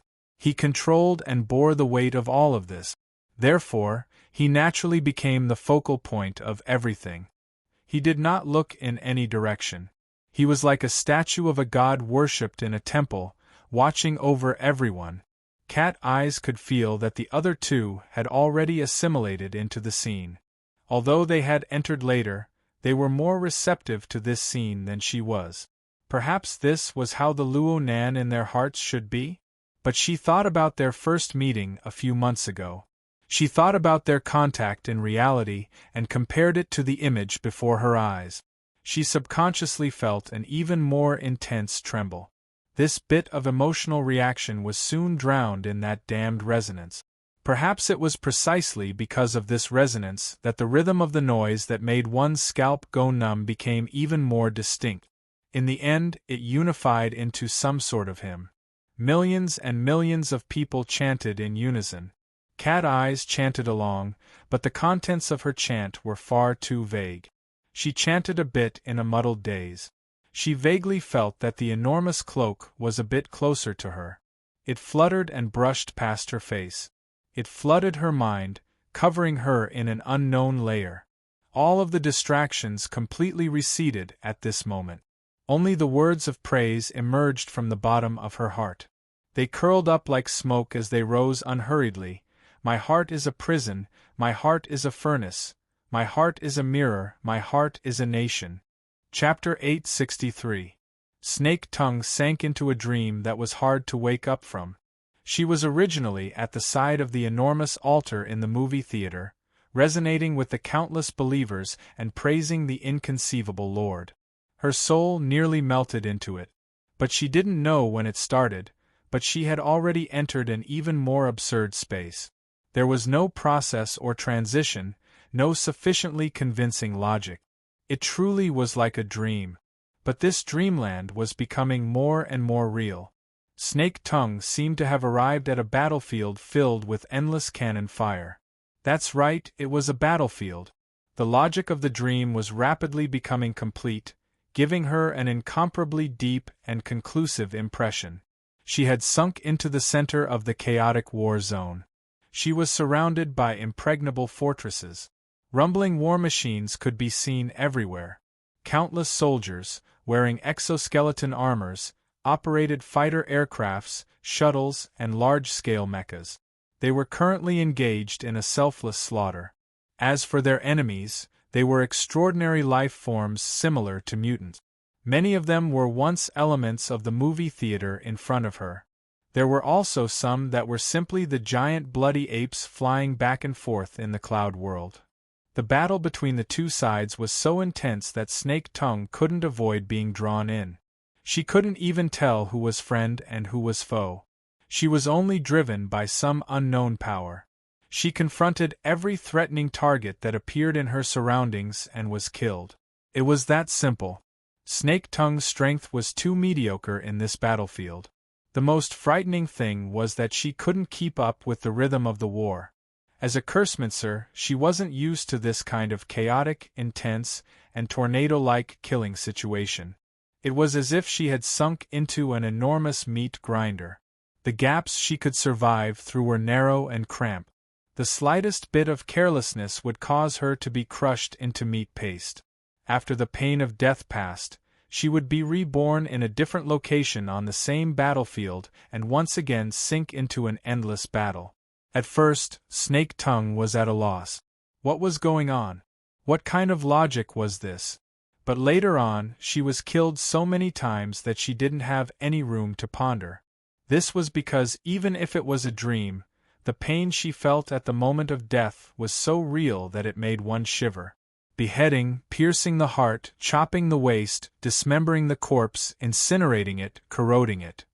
In the meat grinder of the battlefield, the death that Snake Tongue had once abandoned her dignity and self to avoid came in different forms. There was only the strong and the weak. There was no way to avoid it. Even though the endless rebirths had partly reduced the horror between life and death, the instincts of life still made her try her best to avoid such an ending. She fought with other people and defeated the enemy, but it would not take long before she was killed again and had to experience a new way of death. Death might be like a dream, but the pain was accumulating. Perhaps when things reached an extreme, they would turn in the opposite direction. When people were too numb, they would eventually gain calmness. She didn't know how many times she'd died, but in a split second, Snake Tongue suddenly had an epiphany. At that time, when she was in a state of chaos between life and death, a beam of light pierced through her and made her whole body transparent. She shivered subconsciously. Then, what she sensed was not only the noisy and bloody battlefield, but also a pair of cold and penetrating eyes. The eye was embedded in a corner of this dreamscape. It could even be said that the entire dreamscape was the embodiment of the eye. That's right. The eyes were coldly watching her struggle for her life, displaying everything she had learned and revealing every trump card she had. They were also watching how much her flesh and skin could withstand, and how she would collapse and decay. Just like that, Snake Tongue was seen through from inside out. Snake Tongue was no longer confused. It was Luonan. She didn't know when it started, but all the inconceivable things she encountered were inextricably linked to Luonan. And as long as she had this central axis, all logic would be straightened out. Snake Tongue suddenly understood her current role. A test subject tied to the table. She didn't have any strength to fight back. She could only watch as the cold boy reached over and cut open her clothes, skin, and all her barriers and defenses. The cruel battlefield was the operating table. Luonan used this method to strip her, dismember her, and dissect her. He took apart every inch of her flesh, every organ, every bone, and every nerve. He tested the process of them twisting, deforming, and falling apart under different conditions. Then he reassembled and reassembled them. He even smeared oil and waxed them. He preserved and maintained them. He waited for them to recover to their original state before throwing them into a new round of experiment. This was how Snake Tongue felt. She struggled and fought within this absurd dreamland. But in the more realistic dimension, she just let Luonan do as he pleased. She didn't have the strength to fight back. Luonan used this method to understand the limits of her fleshly body, the limits of her mind, and some details that even she herself didn't know about. The sudden realization was unable to alleviate any of the pain. Instead, it made her feel even more despair because of the clarity. Snake Tongue didn't know how long this experience would last. She was going to collapse. She was really going to collapse.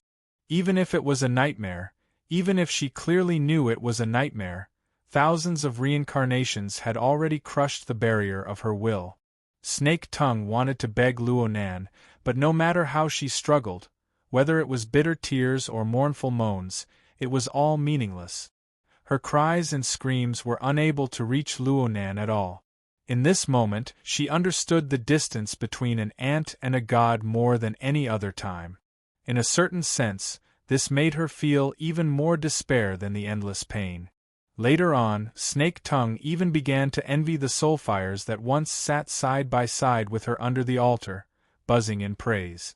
She would rather become a chaotic and ignorant soul.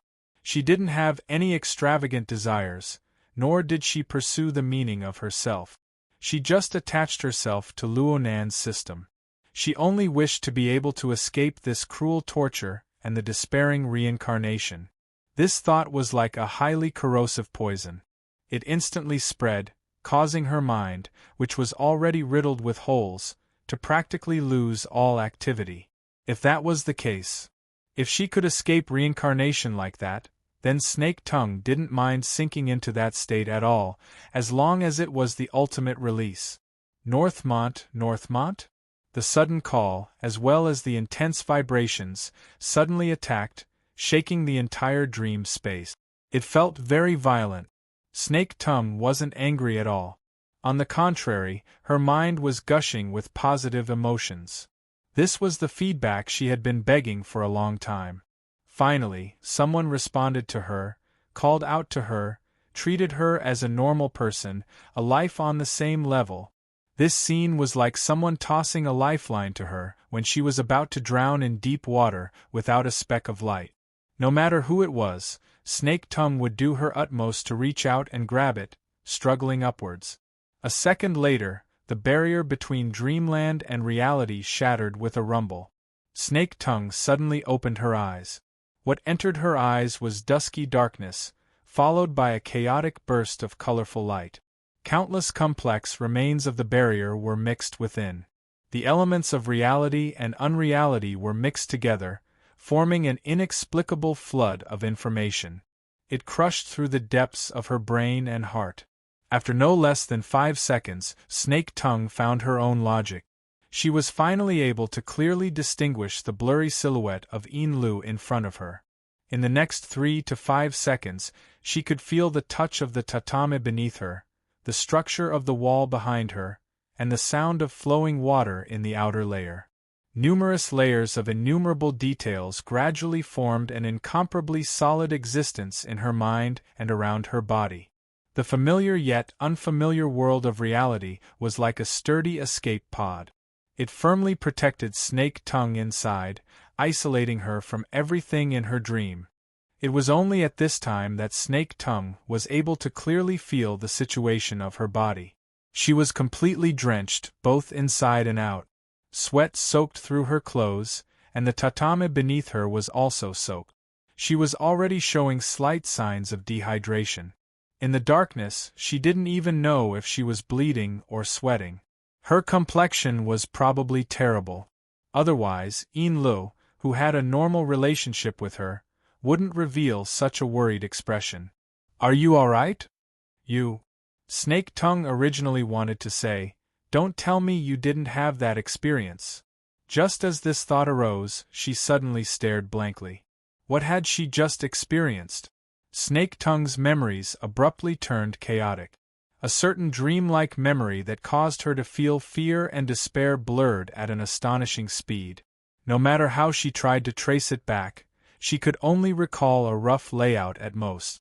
In her dream, there seemed to be a fortress where soldiers were stationed, a cloud that swallowed and spat out mutants, and a lava mountain range that was like a blood prison.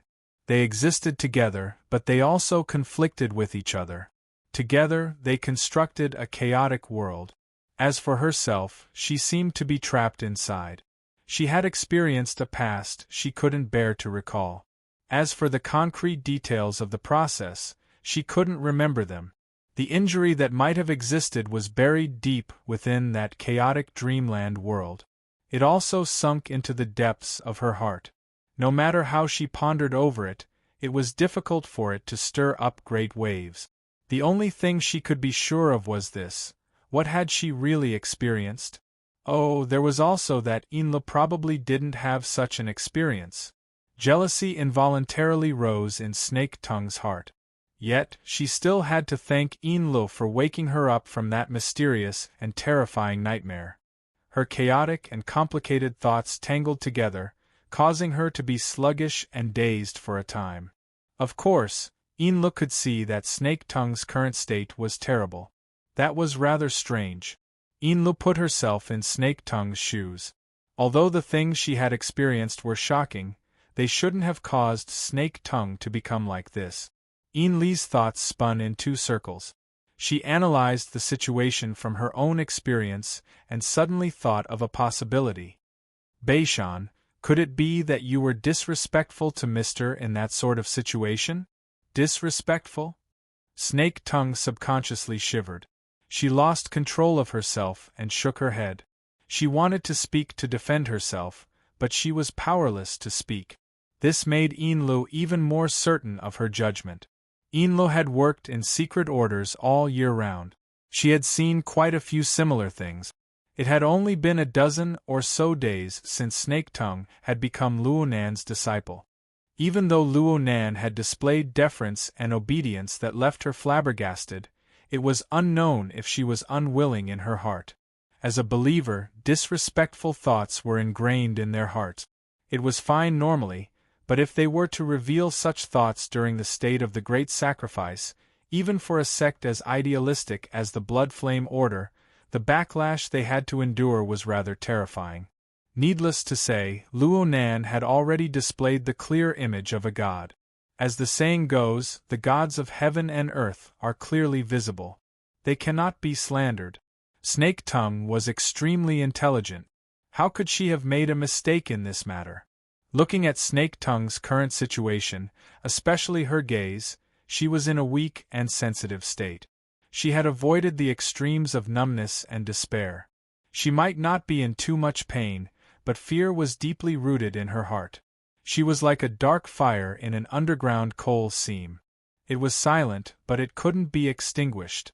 It was unknown how it would burn for hundreds or thousands of years. She had probably been beaten quite ruthlessly. Lu was inexplicably proud of herself. She felt that she should say a few words of comfort and comfort. The change in her mind was quite subtle. Her wristband vibrated at this time. She looked at the caller ID. It was Alpine Rong 3. Alpine Rong 3 had been maintaining a frequency of contact with Lu every 2 or 3 days for the sake of discussing business. It wasn't a big deal. However, it was hard to avoid people thinking a bit more under these circumstances. Lu put aside the matter of Snake Tongue for now. She pondered for a few seconds, and after another vibration, she connected the call. Alpine Rong 3's gentle voice, which was quite different from his appearance, rang out. Mrs. Een, good day. Hello, Mr. Alpine. Is there something you need? There is indeed something. Sure enough, Alpine Rong 3 called at this time to talk about the matter of registration. With the Amaterasu order behind the scenes, the bureaucratic system of Osaka City was mobilized. The so-called registration could really be played around with. For a business entity like the Great Marsh Order that spanned the secular world and the inner world, there were many items to be filled out for registration. Not to mention the clergy of their own shrine, the employees of the association, and those with an inner world background, they had to send over a name list. Even people with recent business cooperation, as long as they were ability users, had to write a brief so that they could mutually verify. If they found it troublesome and didn't report or omitted to report, well, they might violate the relevant public security regulations. At that time, even if they had already signed a cooperation agreement, they might not be able to pass the Peace Trade Council or even the Osaka City government's investigation. Any business could be ruined. Most importantly, they would definitely offend the Amaterasu order. The registration had to be done. Alpine Rong 3 had called to give his greetings before the registration was submitted. He also wanted to see if there were any inconveniences on Enli's side so that they could both be aware of each other. Enli couldn't tell them if there were any inconveniences. She could only calmly express her understanding. She didn't forget to worry for Alpine Rong 3. It's just that there are quite a few people in the processing plant. Do they all have to be registered? Alpine Rong 3 sighed a few times. A large portion of the workers employed in the factory come from the tribes of the wilderness. Many of them are infected by deformities. According to the requirements, they all have to be registered. Each and every one of them has a complicated background. It's very difficult to count them. Normally, this sort of thing would be done with everyone's eyes closed. Today, it won't be so easy to pass. After sighing and chatting idly for a while, both sides ended the call. Enlu immediately turned to look at Snake Tongue. Not too good. It sounds like Old Hand and the Hungduan tribe have run into some trouble. Alpine Rong 3 could have warned them, hinted at them, or apologized in advance. In short, they had definitely run into some trouble that was difficult to resolve. After a few minutes of buffering, Snake Tongue's spirit was a bit better. Although it was still hard to conceal her weakness, her brain could finally spin. Next door, that operation team. They've always been very interested in Old Hand and the others. As she was analyzing, Enli's wristband vibrated again. This time, it was an unfamiliar number. Through AI matching, it showed that it was the office number of the Ability User Association's Osaka City branch. Enli furrowed her brows. She connected the call again, but this time, she asked despite knowing the answer. Who is this? A woman's voice rang out from the other side. There were no fluctuations in emotion. She spoke in a businesslike manner. The Blood Flame Order's Deputy First Ablatum, Madame Enli? This is the External Relations Office of the Ability User Association's Osaka City branch. Oh, hello. We have here the inspection report of your entry and the signed security agreement. According to the relevant clauses, we are here to notify you of a special event. Enli's gaze met Snake Tongue's. She continued to play dumb. What's the matter?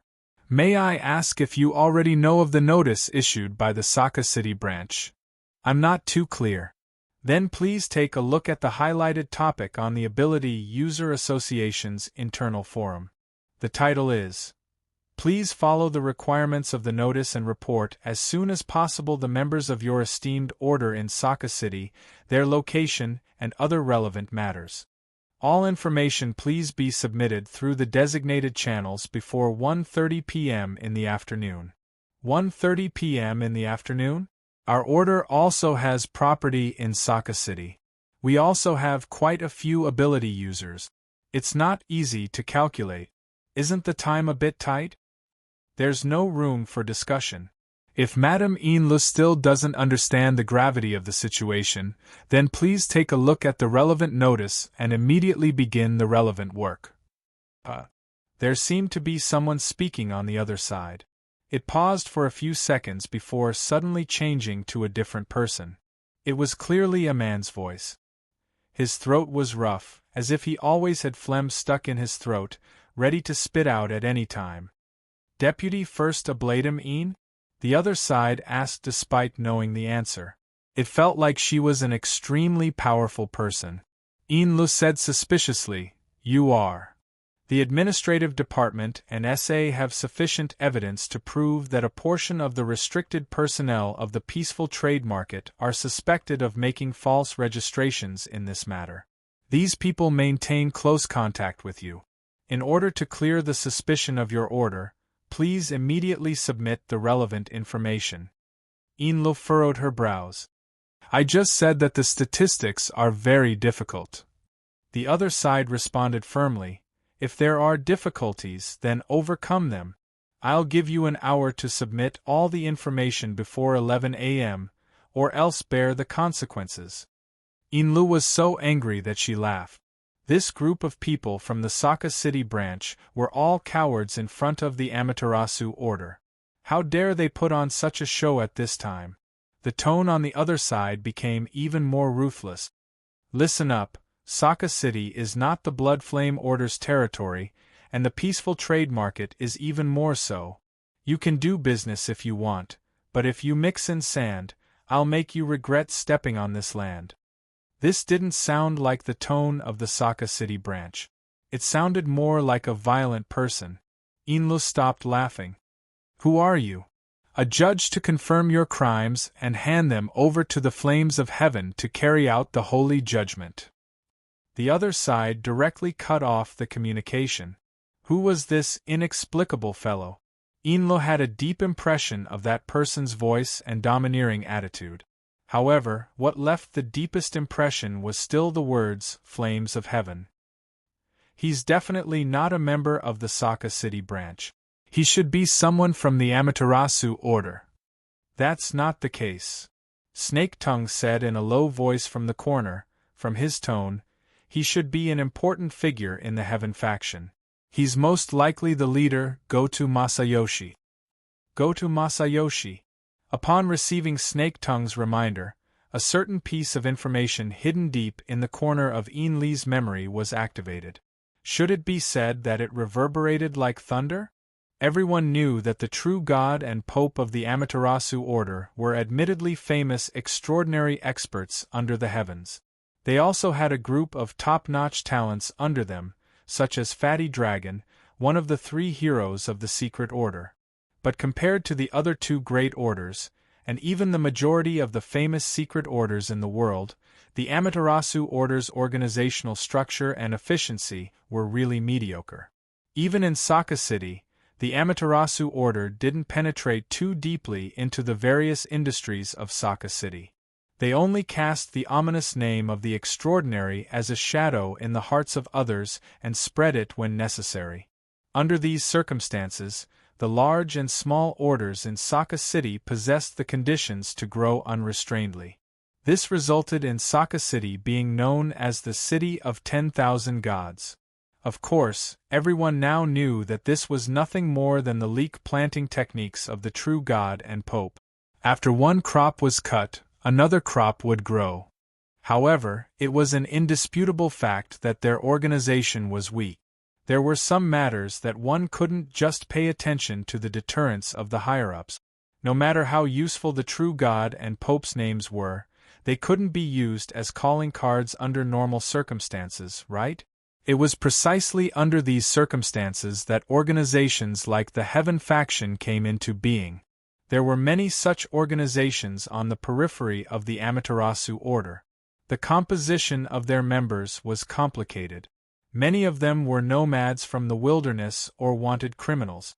They had a close relationship with the Amaterasu order, but on the surface, they didn't have any official relations. They were more like enthusiastic citizens, and so on. The Amaterasu order wouldn't acknowledge everything they did. Sometimes they would even beat them down. However, as long as one lived in Saka City for a long time and mingled in the inner world circles, they would understand the twists and turns involved. These XX groups, XX groups, XX groups, and so on were the hired thugs raised by the Amaterasu order. They didn't even need to give them any realistic benefits or money. As long as they lent them the tiger skin of the Amaterasu order, and provided a few key people with the extraordinary power of the Fuso tree great divine treasure, as well as the true meaning of cultivation, there would naturally be countless ability users who would pounce on them like flies chasing after a smell. To be able to stand out in this group of organizations, Goto Masayoshi's Heaven faction naturally had its own extraordinary aspects. Snake Tongue had a rather good understanding of this person. Goto Masayoshi is the Saka City branch's Deputy Secretary General and a director of the Equal Trade Association. It's said that he also has a position in the LRF. Inlu said curiously, he doesn't seem like someone who's smooth and slick. Of course, he's more like a mad dog that can't be provoked. Currently, the leash is in the hands of the Amaterasu order. Without a doubt, this was a vicious dog raised by the Amaterasu order. It was a knife in the hands of the Pope and the true gods, the kind that could be thrown away at any time. Even Goto Masayoshi himself should understand this point. However, this was a guy who was deeply addicted to gambling. He used the time in the hands of the Pope and the true gods to put on enough tiger skin for himself. He also possessed the corresponding strength and status. It was this kind of guy. Once he set his mouth, he wouldn't let go until he tore his target to shreds. This kind of organization, this kind of guy, was very compatible with the current environment. They turned the absolute superiority of the Amaterasu order in Saka City into a substantial threat that was pressed against everyone's throat. Inlu could almost hear the snoring sound coming from the throat of the vicious dog. She already had a headache before they even started fighting. In such a short period of time, Inlu also couldn't think of a suitable solution. At this time, an internal communication call came in. It was from Captain Kurwashi on the front deck.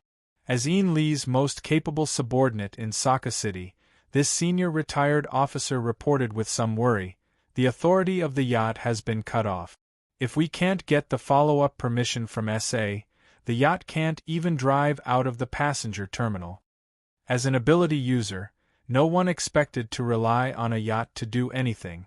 However, this was undoubtedly a warning, and a very impolite one at that. Inli's face sank. She seriously thought for a few minutes. Finally, she decided to call Ryoso Okuhira again to understand the situation. In fact, she wanted to call the veteran directly. However, the status of the two sides was still a bit unequal. No matter what happened to the veteran, if they were caught talking to each other, it would be hard to avoid suspicion that they paid more attention to the veteran, although this was the truth. Inlu didn't want to provide Goto Masayoshi with a bargaining chip to threaten him. The call to Ryoso Okuhira didn't go through immediately. However, 30 seconds later, the other side sent back a video call request. Inlu felt a bit strange. However, she still chose to accept it.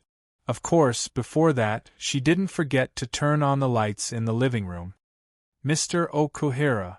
Just now, Inlu forcefully swallowed back the words she wanted to say.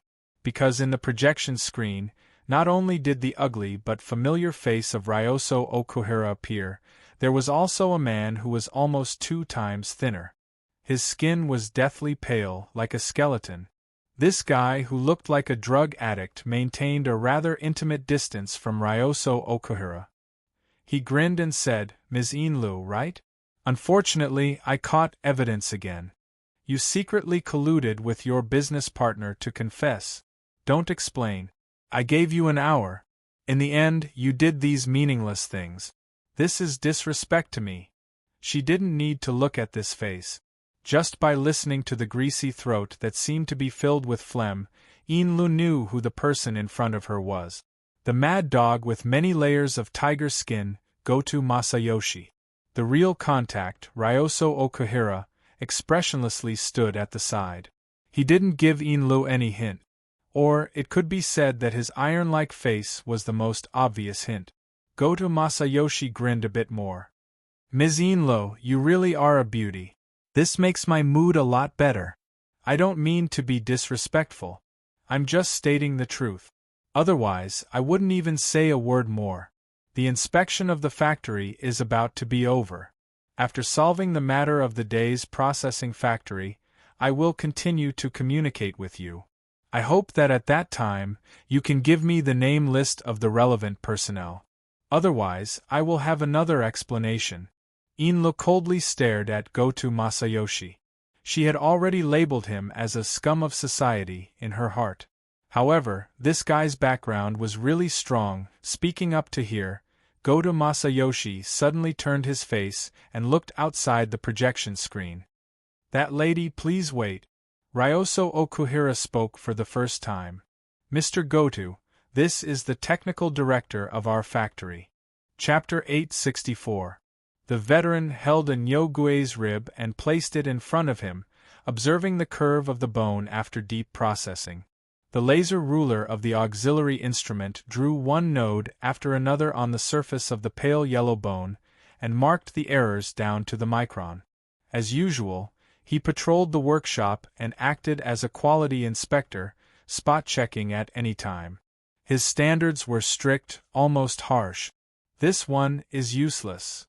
Since it was useless, the veteran was no longer careful. He held the end of the Nyogue's rib with one hand and felt that it was quite comfortable. He exerted strength in his wrist and used the rib as a pointer, whipping the workbench. Last night, because of your crude skills, I almost lost my face in front of Mr. M.O. His design, his process, all he needs is your skills. If you can't even do this well, even if you have the face to accept work, I don't have the face to send myself there. Around him, the workshop workers were relatively stable. Most of them kept their mouths shut and kept quiet. No one said anything. However, the overall environment of the workshop was still relatively noisy. At this time, at least 5 times the normal number of people were arranged in the assembly workshop. More than half of the 100-strong laborers of the Hungduan 7 divisions were stuffed here. The other half were next door. As for the remaining old, weak women and children, they had another place to settle. In short, it was separated from both sides, giving people more room for imagination, but also breeding more uneasiness. They couldn't help but worry. The current situation was almost exactly the same as the so-called return of the vagrants, and then being packed up and sent to Ban City. Their fate was still in the hands of others, and they didn't even know whether they would live or die in the future. In the past 10 years, they had suffered 2 similar incidents in a row. Anyone's mentality would collapse. But the more it was like this, the more the veteran had to hold on. He was the spiritual leader of this group of people. Anyone could panic, but he couldn't. He couldn't let everyone waste their energy in the quagmire of negative emotions. Therefore, he secretly clenched his teeth and put up a front. He put on a posture of not panicking in the face of danger, and everything was under control. He worked hard to let the younger generation around him come into contact with more familiar scenes and avoid the imagination combination of negative emotions. At present, the effect was limited, but he still had to bite the bullet and do it. He reprimanded his apprentices with vigor. Everyone in this workshop, go back to your workstations. Those who are not involved, move aside. Today, no matter what, 20 sets of rough materials must be delivered to me. You can't even do this kind of rough work. Why should they praise you? Perhaps it was because his words had given them some room for imagination. Someone asked, "Teacher, that Mr. Mo? Can you help us deal with this?" Old Hand's eyes widened. What is it? What business do we have? A group of people has already come to this point, what more do you want to do? As he spoke, he unceremoniously whipped his little disciple's shoulder with the rib whip, causing the young man's neck to twist and cry out in pain. The veteran maintained his vigorous voice and pointed at the stupid disciple who had rashly stuck out his head and scolded. We, a bunch of people, have traveled from the Hengduan Mountains to this damned place. We have been exiled for more than 3,000 miles, haven't we? Did the Star Alliance Committee give a reason? No. No reason is the biggest reason. With this reason, any crime is no longer a reason. As long as the momentum was strong enough, even if the logic was twisted, it would still have the effect of stimulating the brain. The more the veteran spoke, the more confident he became. As long as you don't kill people, commit arson, rob, control your lower body, and don't do those outrageous things, what are you afraid of some groundless crime? Our identity is just a stick in the hands of others, helping to beat the gongs and drums to create momentum. We just need to be stained with mud and bear some crime. We don't need to worry about lice, so what the hell is there to be afraid of? Teacher is right, stop hitting, stop hitting. The talkative disciple's neck was about to twist, but his pleas for mercy were much louder. Old Han knew when to stop. In fact, he knew very well that these words were extreme and biased, but it was what the group of vagrant children around him were most willing to listen to. This group of young people had already gotten used to using similar methods to hypnotize and numb themselves. They were used to lying at the bottom of the sinkhole and looking up. They had already fallen to this point, so they were not afraid of falling even more. On the contrary, as long as they climbed up a little bit, it would be a great progress. The words were old-fashioned, as long as it worked.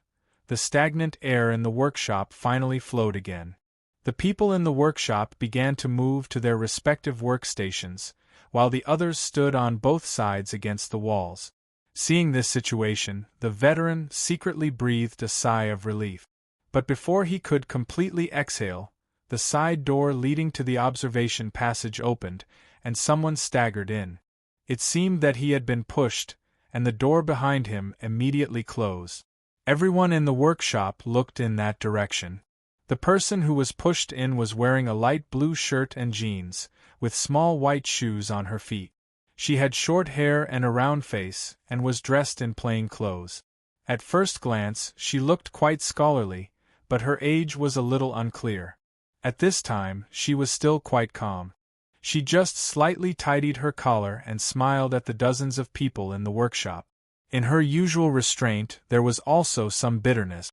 Then many people shouted at the same time. Director Jiang! Jiang Zhong, why are you here? You're the one who caused all this. You're also locked in here? There were only dozens of people, but they had two different tones when they opened their mouth. Some were concerned, some were sarcastic, especially when they heard the different tones of the people next to them. They even glared at each other. The atmosphere in the entire workshop was no longer stagnant, but it was more chaotic than before. Why are you so noisy? Don't you think it's embarrassing enough?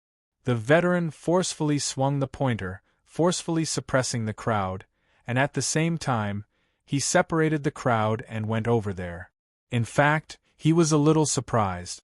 Jiang Zhong, the technical director of the Day's processing factory, the leader of Songping Laboratory, and also their closest collaborator during this period of time, appeared in front of him.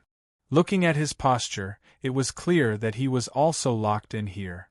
The situation was worse than they had expected. At this time, the veteran felt something. He turned his head and looked through the observation window on the outer wall of the workshop, just in time to see a few figures appear over there. Among them were Aohira and Rong San, but the most conspicuous one was the drug addict, who had previously ordered the arrest. At this moment, the thoughts in the veteran's mind changed again and again. Finally, he temporarily changed his route and strode to the observation window. The rib pointer directly hit it and the glass window buzzed. Aohira and Rong San, the business can't be done, and you still want to use underhanded methods? What are you planning by getting involved with this union's parasite? If it wasn't for the glass window blocking, the rib pointer would have directly hit Aohira and Rong San's face. In fact, the veteran wanted to hit the drug addict next to him. But he didn't dare, he really didn't dare. Aohira and Rong-san weren't soft-hearted, but at least they were reasonable and operated the factory according to the rules. But the drug addict next to him was willing to do anything. The veteran called him the Union Worm because he was the vice president of the Ping Trade Market Labor Union. This was the most inconspicuous title among more than 10 big and small titles. Even this didn't bring him a good reputation. The veteran also dared to call him a worm because of his identity as a union member. His heart was a little nervous, but if he didn't do this, how could he shift the focus? Goto Masayoshi didn't have any reaction to the veteran's rebuke. His skinny face maintained a faint smile. He didn't say anything and directly turned around to leave. His temper was unbelievably good. Aohira and Rong-san also left. From start to finish, his face was like black iron, frighteningly gloomy, but he didn't say anything. A rat in the gutter. The veteran spat resentfully. Of course he wasn't talking about Aohira and Rong-san.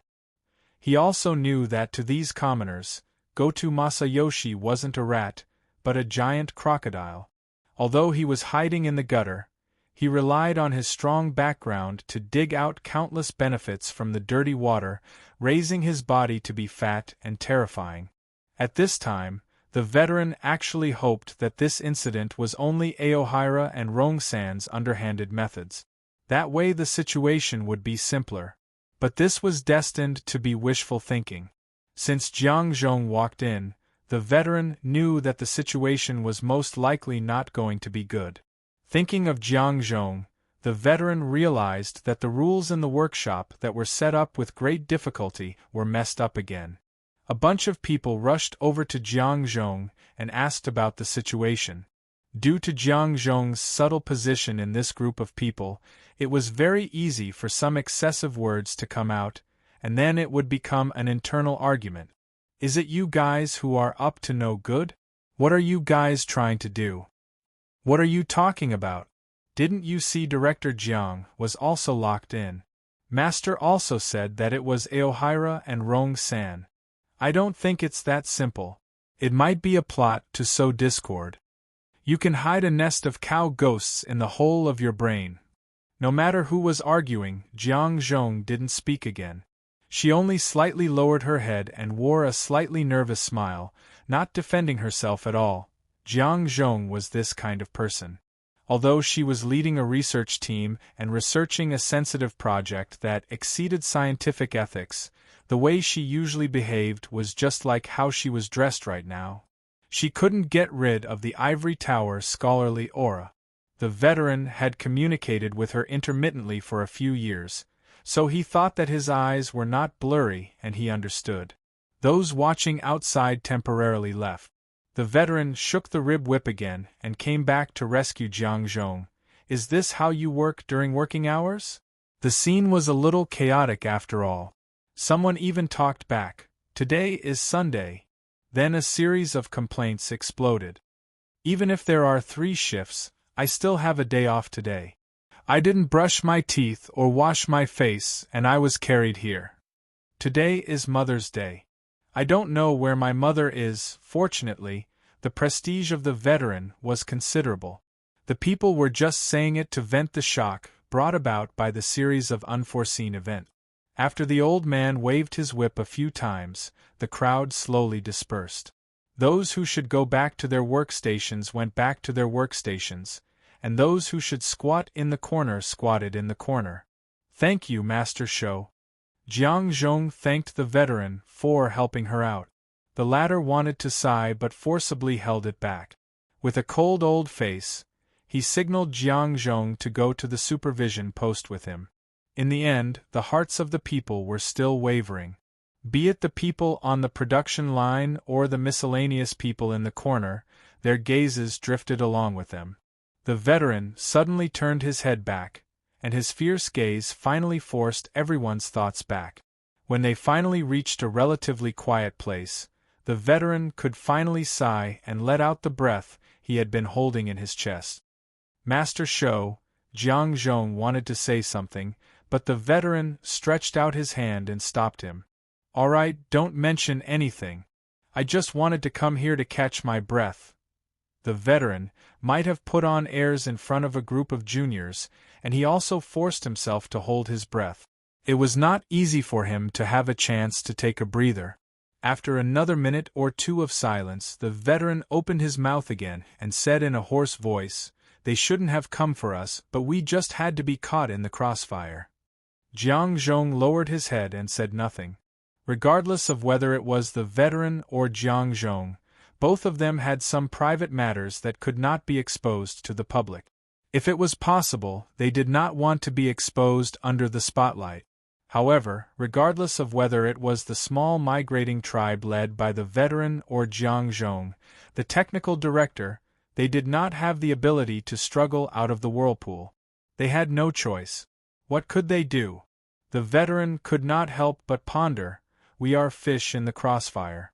Where is the city gate?" Before he could figure out a reason, the small door leading to the observation passage opened again.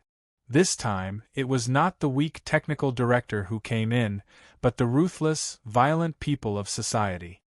"Shou Xiong, you hidden cultist, come and confront us." "And this? Jiang Zhong, his name is strange. He is most likely an accomplice. Take him away too." Before the veteran and Jiang Zhong could react, 7 or 8 people had already rushed forward and surrounded them. They put on nylon ropes and dragged them away. The assembly workshop was in an uproar. At this moment, no one cared about discipline or workstations anymore. Dozens of young and strong laborers rushed forward, and it looked like a fight was about to break out. Not good. At this moment, the veteran's body was being pushed, but the sharp alarm in his head was not at all. This kind of scene was clearly aimed at intensifying the situation. At this moment, although the veteran's body was covered in the middle by the burly, violent people of society, his figure could not be seen, but a hoarse voice rose up, "Rough, 20 sets of rough. No matter what, make them today. If you can't make them, then you are not worthy of being the men of Hengduan Mountain." Such a scene, such words were extremely absurd, but it was this absurdity that made the hot-blooded young and strong men stunned. At this moment, the veteran struggled with all his might, but it was not to break free from the restraint. Instead, he exploded with brute force and forcefully brought 2 or 3 men beside him out of the door and into the observation passage. Right here, on the side of the thick wall that could not be seen from the workshop, dozens of armed people with electric batons and anti-riot guns were already ready to go. At the end of the observation passage, Okaru Rongzhou and Goto Masayoshi both stood there.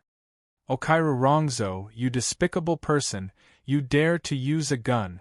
The veteran's eyes were about to pop, and his throat was already hoarse from shouting, not only to the manipulator behind the scenes, but also to the hot-blooded young people in the workshop.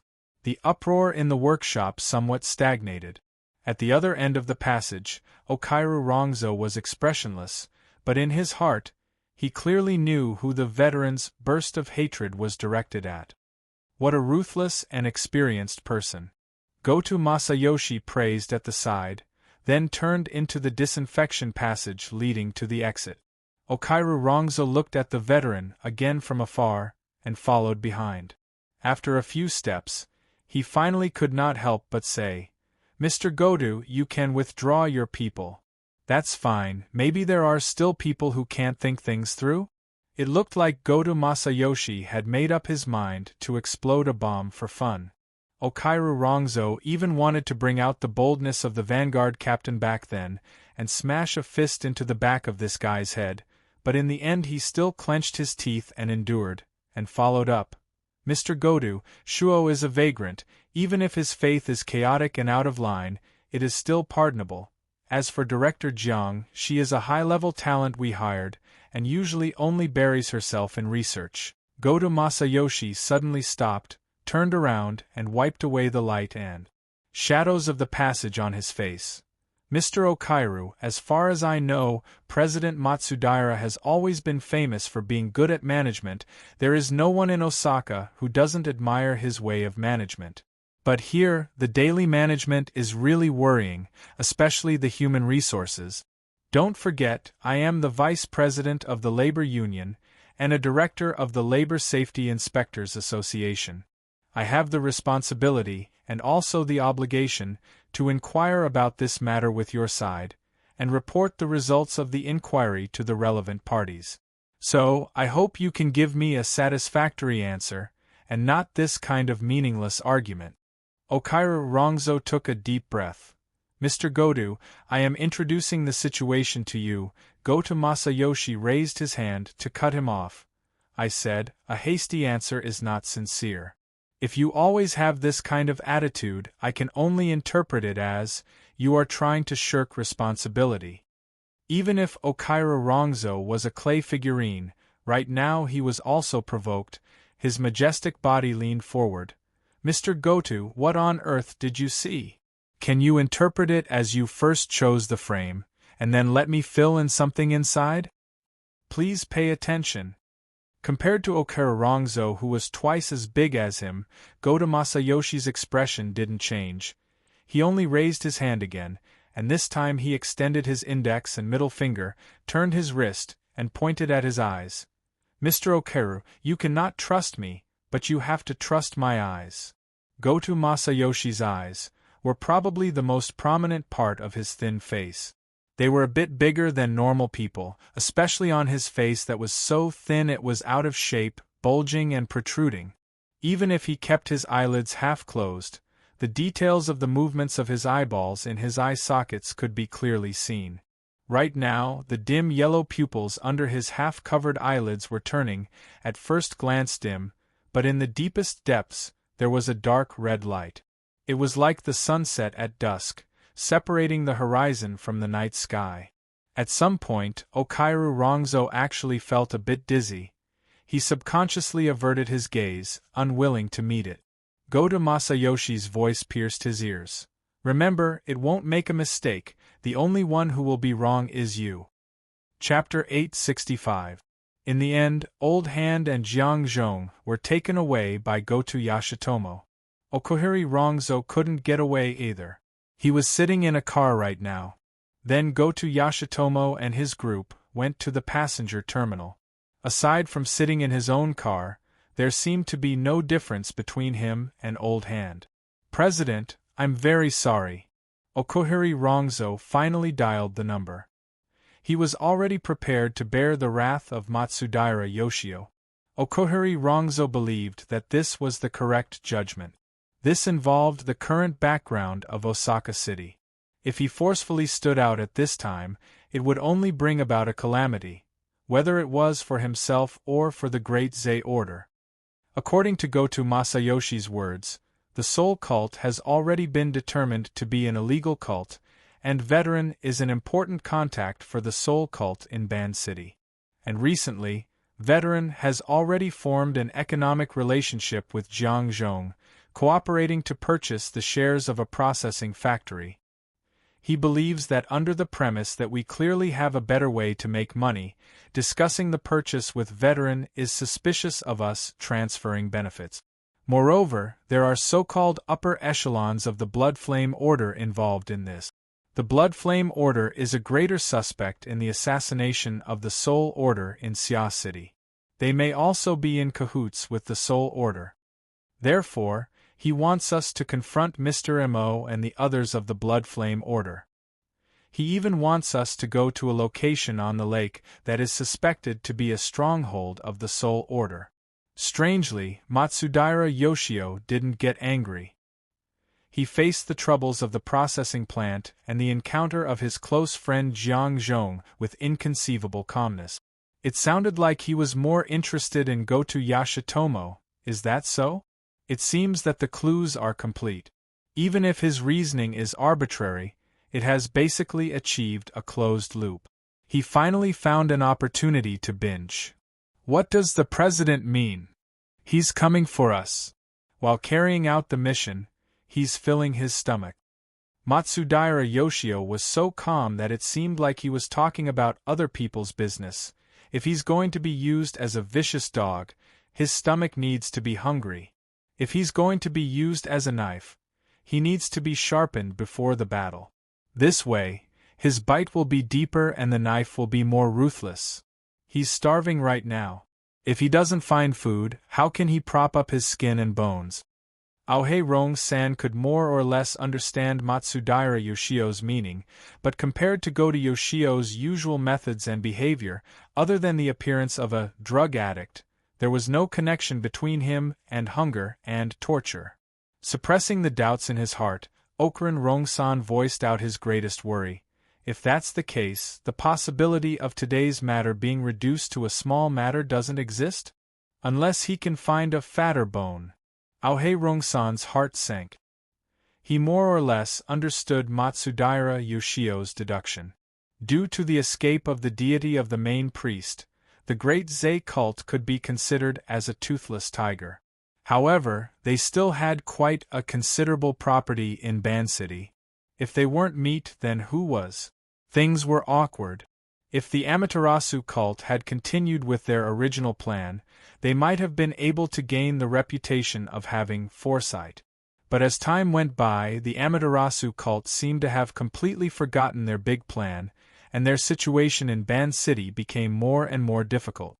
During this period of time, more than one new and old force had shown malice towards them. Goto Yoshio was the biggest threat among them, and also the most evil one. It was not impossible to take over the great Zei cult's main property in one fell swoop by the Amaterasu cult. At present, they had unknowingly walked to the edge of the cliff. Aohei Rong-san took a deep breath. President, how should we deal with it? From a practical point of view, the cult has little chance in Ban City. Even at this time, Matsudaira Yoshio's tone was still calm, almost like a pure objective analyst. The foundation of the cult has been scattered, revealing a gap. There is no reason for others to hold back, and even I will make a move. Just for Goto Yoshio alone, there are still some variables. Because even if he is a vicious dog, before gnawing on a meat bone, he still has to listen to his master's words, bare his teeth. Maybe he will get a kick? Huh! While Aohei Rong-san was stunned, the speed of the car he was in slowed down. The motorcade pulled out by Goto Yoshio had already successively left the high-speed magnetic rail, entered the passenger terminal of the Ping Trade Market, and then stopped. Unable to communicate with Matsudaira Yoshio anymore, Aohei Rong-san hurriedly hung up the phone, adjusted his breathing, and opened the door to get out of the car. The car was parked by the shore of the lake. It was cloudy today, but the sunlight that shone through the gaps between the clouds still had the effect of heating up and causing dizziness. In such an environment, Aohei Rong-san felt very uncomfortable. Before him, Goto Yoshio had already gotten out of the car in front, looking at the high-class yacht berth on the pier. The pier was bustling with people coming and going, but over there, the density of the people was still 2 or 3 levels higher. The area where the yacht berth was had already become a typical scene of confrontation. On the shore, a group of people gathered, all of them were strong and well-built, dressed in black suits, and in the middle were a few people dressed in standard combat uniforms, but they did not look like good people. In the sky there were drones buzzing. On the lake near the shore, there were 3 to 5 speedboats, roaring back and forth. Sea, land, and air attacked, and the center of focus was the yacht on the shore. As for the yacht, near the shore, more than 10 strong sailors stood in a row, their backs against the almost 10-meter-high hull, and their momentum was not inferior. This scene seemed to be rounding up some criminal, but it seemed to make sense to change the position. Aohei Rong-san, of course, knew the background of both sides. Not to mention the group of people on the shore, some of the important figures in the Heavenly Council still had a lot of opportunities to show their faces in the peaceful trade market and even in Ban City. As for the yacht that was stuck in the berth, it was sold from his hands to the Bloodflame Order 2 weeks ago, in exchange for some working capital. Now, even the name on the paint on the side of the yacht had not changed. Goto Yoshio's eyelids drooped, half covering his protruding eyes, and sighed with emotion. People now are not like in the past, they all have to hit their heads and bleed before admitting to their debts. Aohei Rong-san really wanted to tell him that if people in this world were like meat and bones, then what was the meaning of the Heavenly Council? Thinking about this, Goto Yoshio understood this logic better than anyone, so he just sighed with emotion and waited for someone. Goto Yoshio? A somewhat stiff tone sounded from the side of the parking space. A dark-faced man in a standard combat suit strode over. Compared to the violent people in the distant confrontation area, he had the same sturdy physique and the same combat suit. When this man wore it, he looked quite formal, but no one knew where he came from. Goto Yoshio did not get angry because of the other party's impolite way of addressing him. Instead, the smile on his thin face became clearer. "Captain Jimmy?" The black-faced man smirked towards the standoff area. "You did this? When I flew back, I thought we could start the war, but it turned out to be this kind of scene. The police, SCA, and even the Band City branch could all go. Why did you let these unruly guys come?" No, we first need to observe." Facing this rather arrogant captain, Goto Yoshio was still neither hurried nor slow, only opening his mouth and laughing. "My mission is to observe, and observation requires different situations and conditions. If both sides are law-abiding citizens, and everything is done according to the rules, what's the meaning?" "Oh, that's a good reason." Captain Jimmy could see that Goto Yoshio was purposely trying to intensify the situation. This was in line with his expectations, but he still made some minor corrections. He directly reached out and, without any regard for himself, grabbed Goto Yoshio's shoulder and pushed this observer forward. "What you need is to observe up close." Goto Yoshio did not resist, only the corner of his mouth twitched. "Yes, if I want to upgrade, I need you guys to do it. Believe me, I can't wait." An evil dog that had not eaten its fill, a sharp knife that already couldn't wait in the eyes of Okuni Rong III, Goto Yoshio and this Captain Jimmy both had corresponding roles, and the relationship between them was rather subtle. There was a difference in their levels, and also differences in their functions, but fundamentally they were both tools. There was no essential difference. Of course, even if they were to use tools, hand-eye coordination was also necessary. They still had to communicate with each other.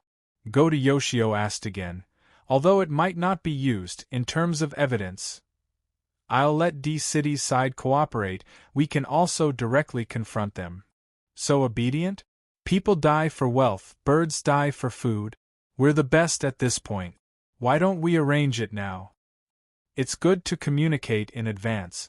At this moment, Goto Yoshio's subordinates had already brought over veterans, Jiang Zhong, and other key figures of the so-called chain of evidence.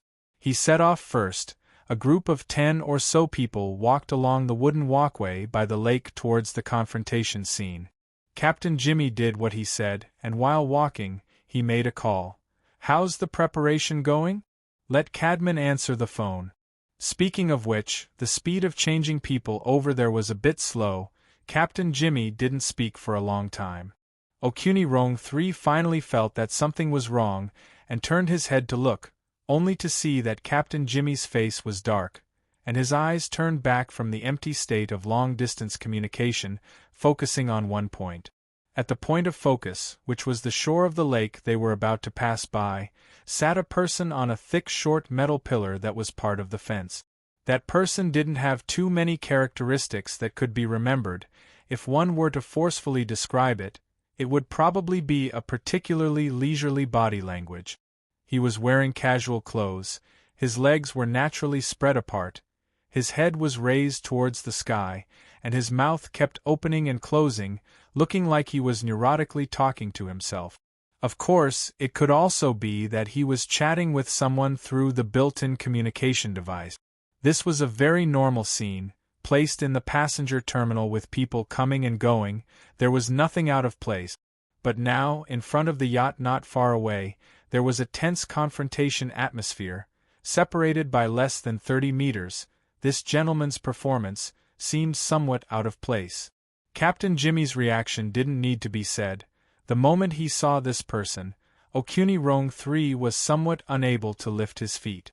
Goto Yoshio, who was beside him, even slowed down his steps earlier than him.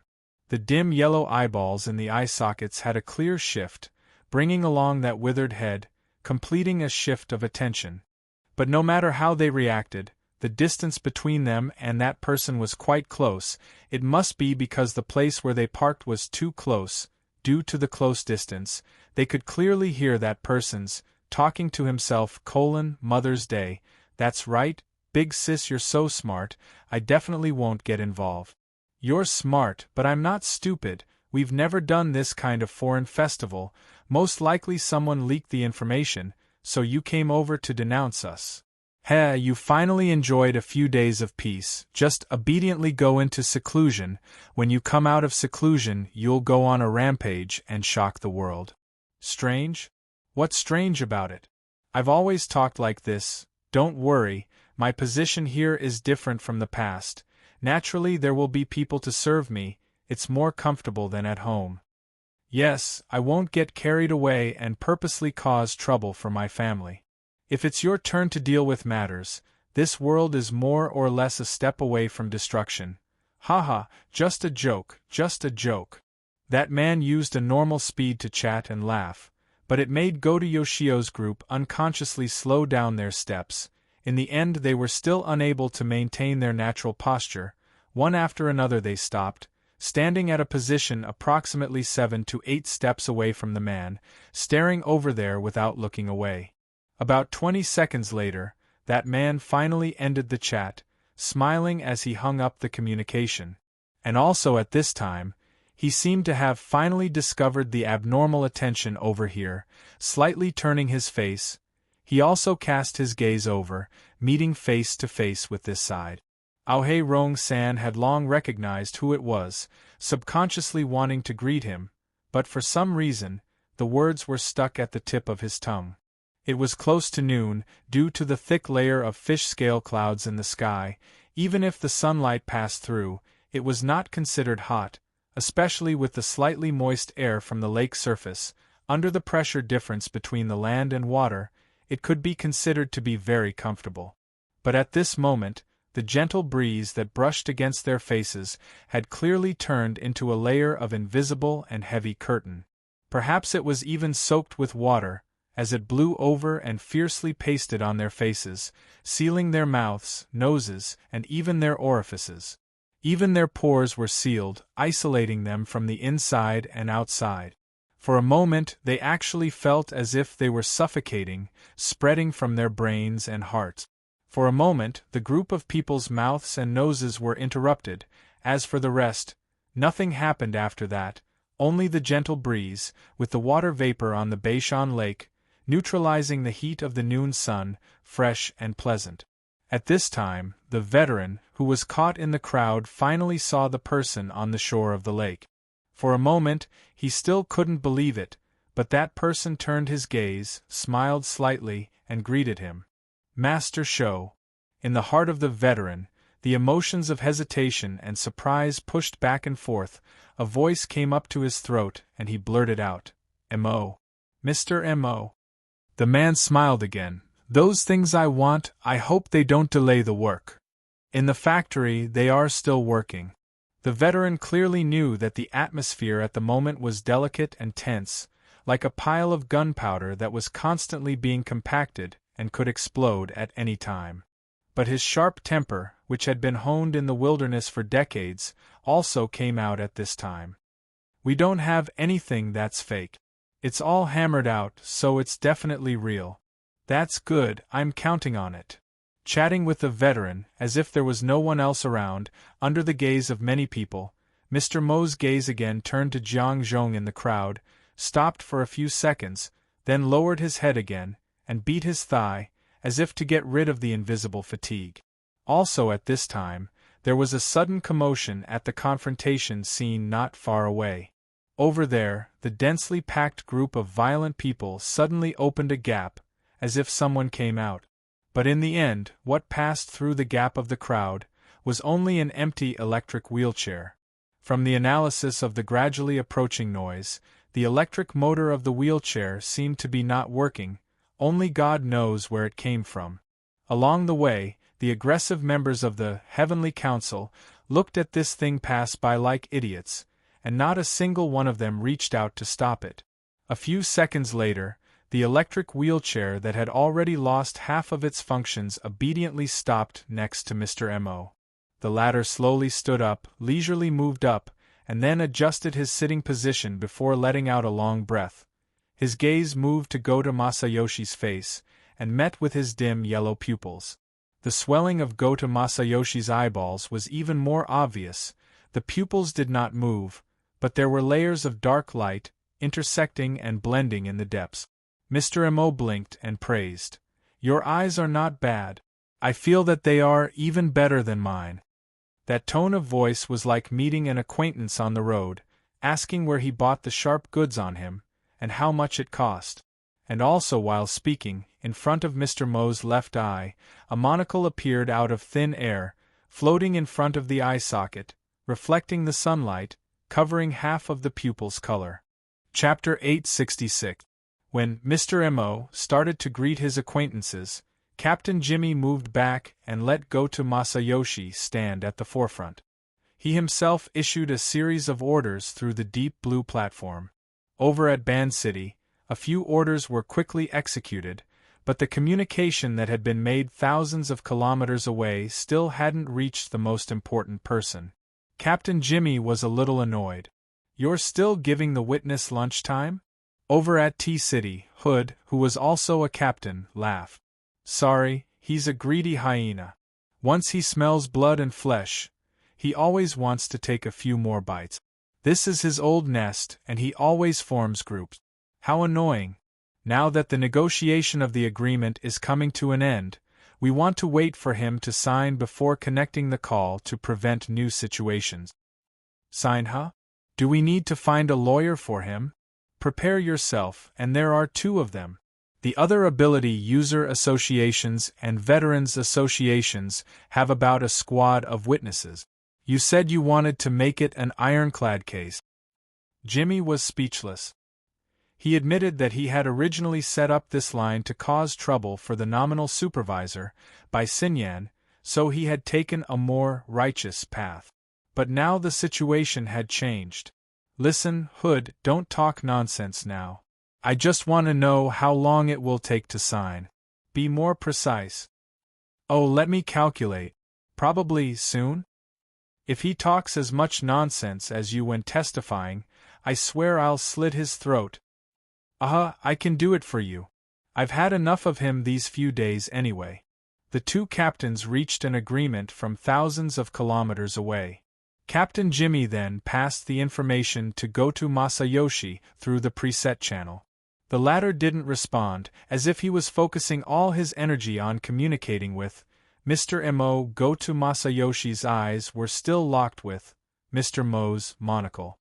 The thin skin on his skeletal face trembled slightly as he maintained his chatting posture. "Your monocle is also not bad. It's formed directly from water molecules, right? As far as I know, the only thing in the world that can directly form molecular structures is the dripping sword. To be precise, it's the condensation ring. The secret skill that Her Majesty Empress Wu released in the headquarters RT-8313 mission Attachment 2 is indeed the dripping sword, but there are 6 basic structures hidden in it. The only one that truly has the effect of mobilizing water molecules is the condensation ring, which is also the most valuable one." The topic suddenly changed.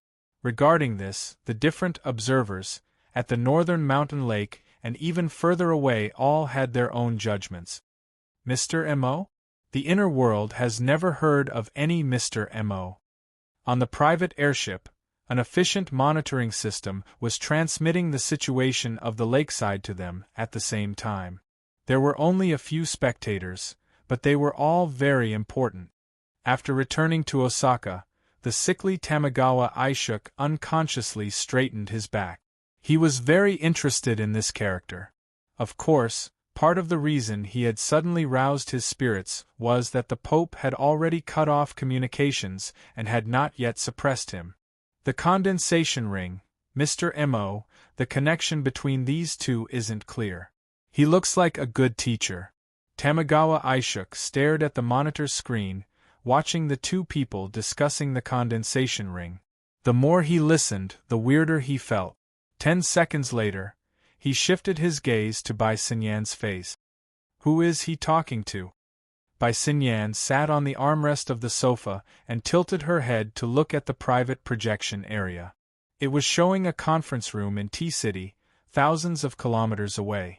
She and Tamagawa Aishuk were looking in a completely different direction, so it took her 5 seconds to respond. Go to Yoshi to a certain extent. That should be the right way to put it. I'm talking about just now. That old man, you have information on him. Shoshyong, nicknamed Old Hand, the one he was talking to himself. Tamagawa Aishuk's face turned green, and his voice became sharper. Bai Xinyan spread out her hands. How can I guess that? Tamagawa Aishuk quickly controlled his emotions. His eyes became sharper, and there was even suspicion in them. Don't you have any ideas? You can tell me if you have any ideas. Bai Xinyan pushed the question back. Tamagawa Aishuk stared at Bai Xinyan. He cracked a smile, but his teeth were still clenched. There are only 2 ideas. One is to find a woman who is qualified to be his sister in the Blood Flame Order according to the character setting of this Mr. Mo.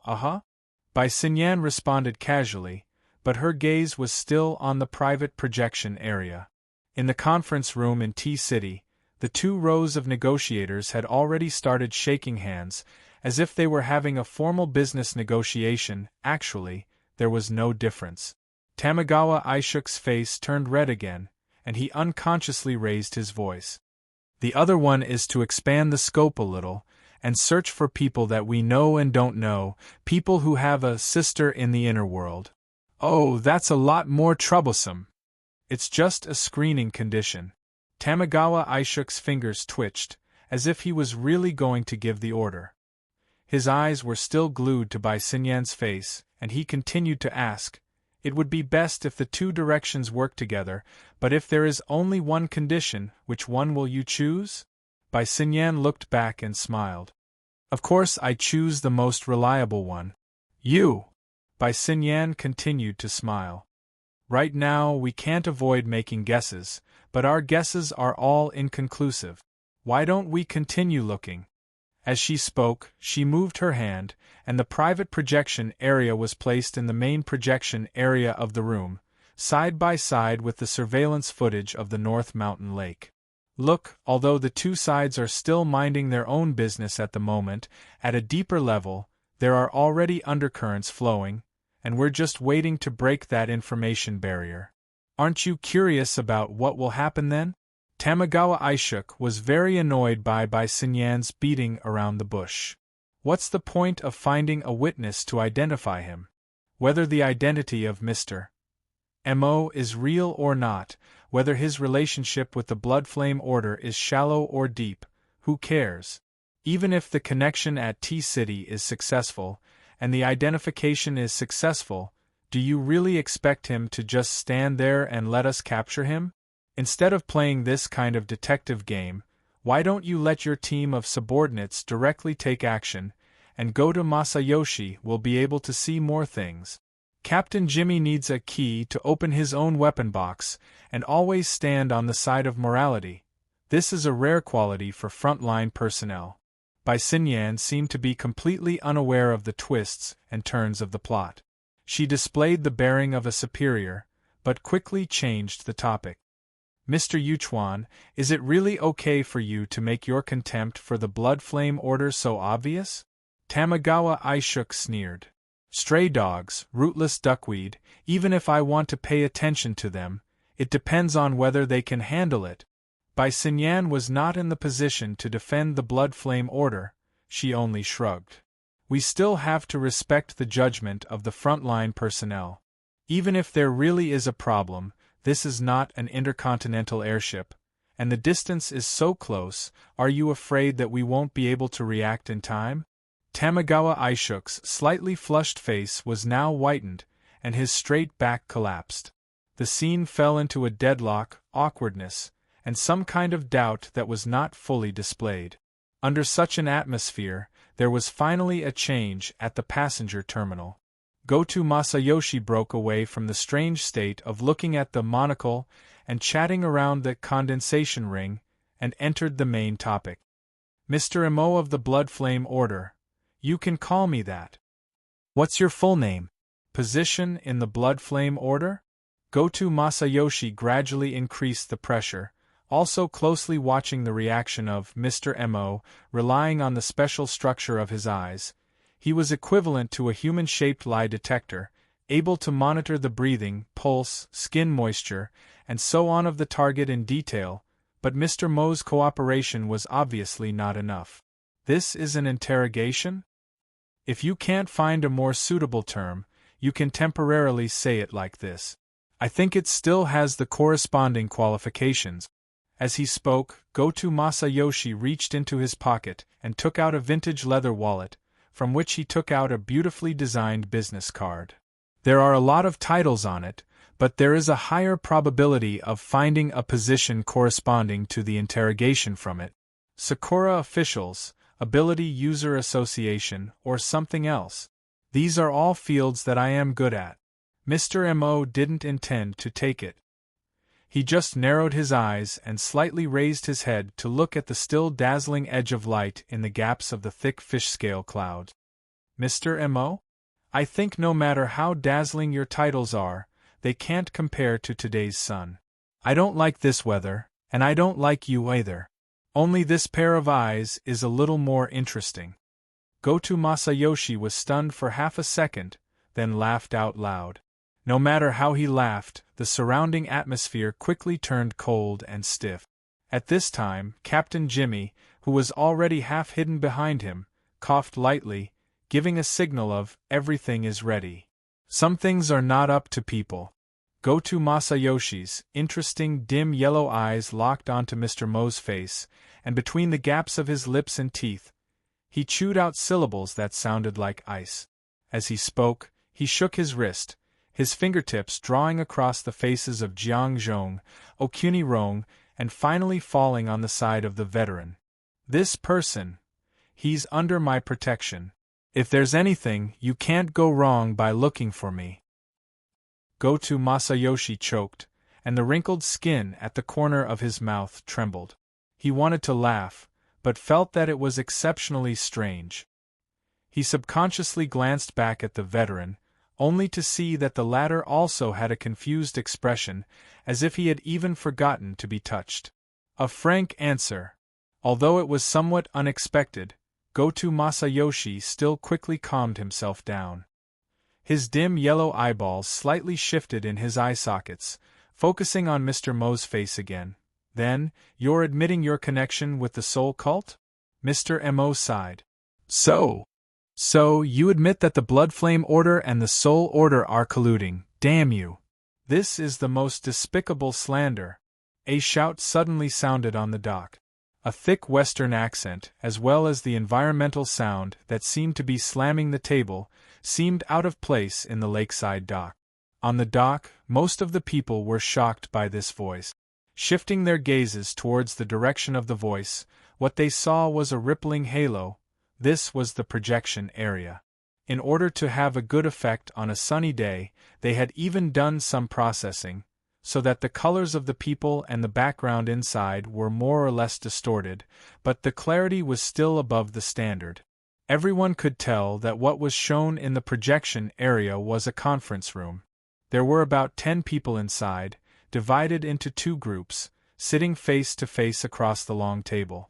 There were all kinds of hair colors, eye colors, skin colors, and all kinds of skin. Their body language was uniformly relaxed. There was only one person who had just stood up from the main seat of the conference table. His expression was sullen, and he even waved his arm, to the point that the corner of his suit was lifted. It felt like he was walking with the wind as he walked towards the direction of the camera. Hasty judgment, ridiculous accusation. You guys made a long-distance connection just to let me see this? The angry man's camera sense was very good. The position where he stopped at was just right, giving the audience here a sense of oppression, but also not causing his face and figure to change. Speaking of which, he had a great figure. Wearing a casual suit, matching with his deep and upright face, as well as his slightly slovenly brown beard, he had the air of a celebrity, a person who could easily leave a deep impression on others. Being scolded by such a person, Goto Masayoshi's tolerance seemed to have increased. His expression didn't change at all, his gaze still fixed on Mr. Mo's face, not even blinking. On the other hand, Mr. Mo was a little curious about the newly appeared projection character. Shifting his gaze, he turned around in the projection area, and also made eye contact with the angry man opposite him. The angry man made an immediate reaction. His body slightly leaned forward, further increasing the pressure. The reputation of the Blood Flame Order cannot be controlled by some shameful smelly bug. Who are you? Mr. Mo asked curiously. What? The other side was obviously stunned for a moment. The instantaneous reaction caused many cracks to appear on his angry expression, which was then drowned by a smile caused by absurdity. You don't know me? Mr. Mo leaned back on his wheelchair, slightly tilting his head and curling his lip. His posture was actually a little childlike naivety. Even if he didn't say anything, he didn't hide his true thoughts at all. Should I know you? The angry man completely broke down. He laughed out loud, half turning around, his right hand hitting his chest, displaying an inconceivable emotion to the others in the conference room. See, he said he doesn't know me. At least half of the people in the conference room laughed out loud, while the other half didn't know whether to laugh or cry, as if they were watching a ridiculous play. Gathering the cognitive resonance of the entire conference room, the angry man turned around again, his deep eye sockets and grayish-green pupils filled with a joyful emotion. I don't know how to address you. But there's one thing, since you don't know me, then in the Blood Flame Order. Cadman, don't be rude. A sharp voice cut across, forcefully interrupting the speech over there. And just on the path that the electric wheelchair had just passed through, Yin Lu, dressed in a professional suit, passed through the crowd and quickly approached. Ever since the remote projection appeared, Goto Masayoshi, who had entered the mode of watching a show, suddenly felt his blood vessels twitch as he watched Yin Lu receive the treatment that the electric wheelchair had previously received. The heavenly citizens that had gathered at the pier, tens of over 100 violent people, stood in a dense mass, each of them glaring fiercely, but didn't do anything. This wasn't right. Goto Masayoshi had never restrained his subordinates, and his heavenly citizens weren't righteous people who didn't offend anyone, but a nest of violent scum who wished for the whole world to be in chaos. Then, what the hell was this welcome, twice in a row? Goto Masayoshi pursed his lips, his dim yellow pupils shifting in his eye socket.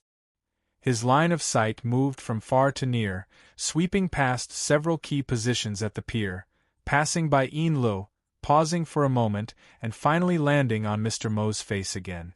Sir, are you okay? Yin Lu finally arrived at the most tense area.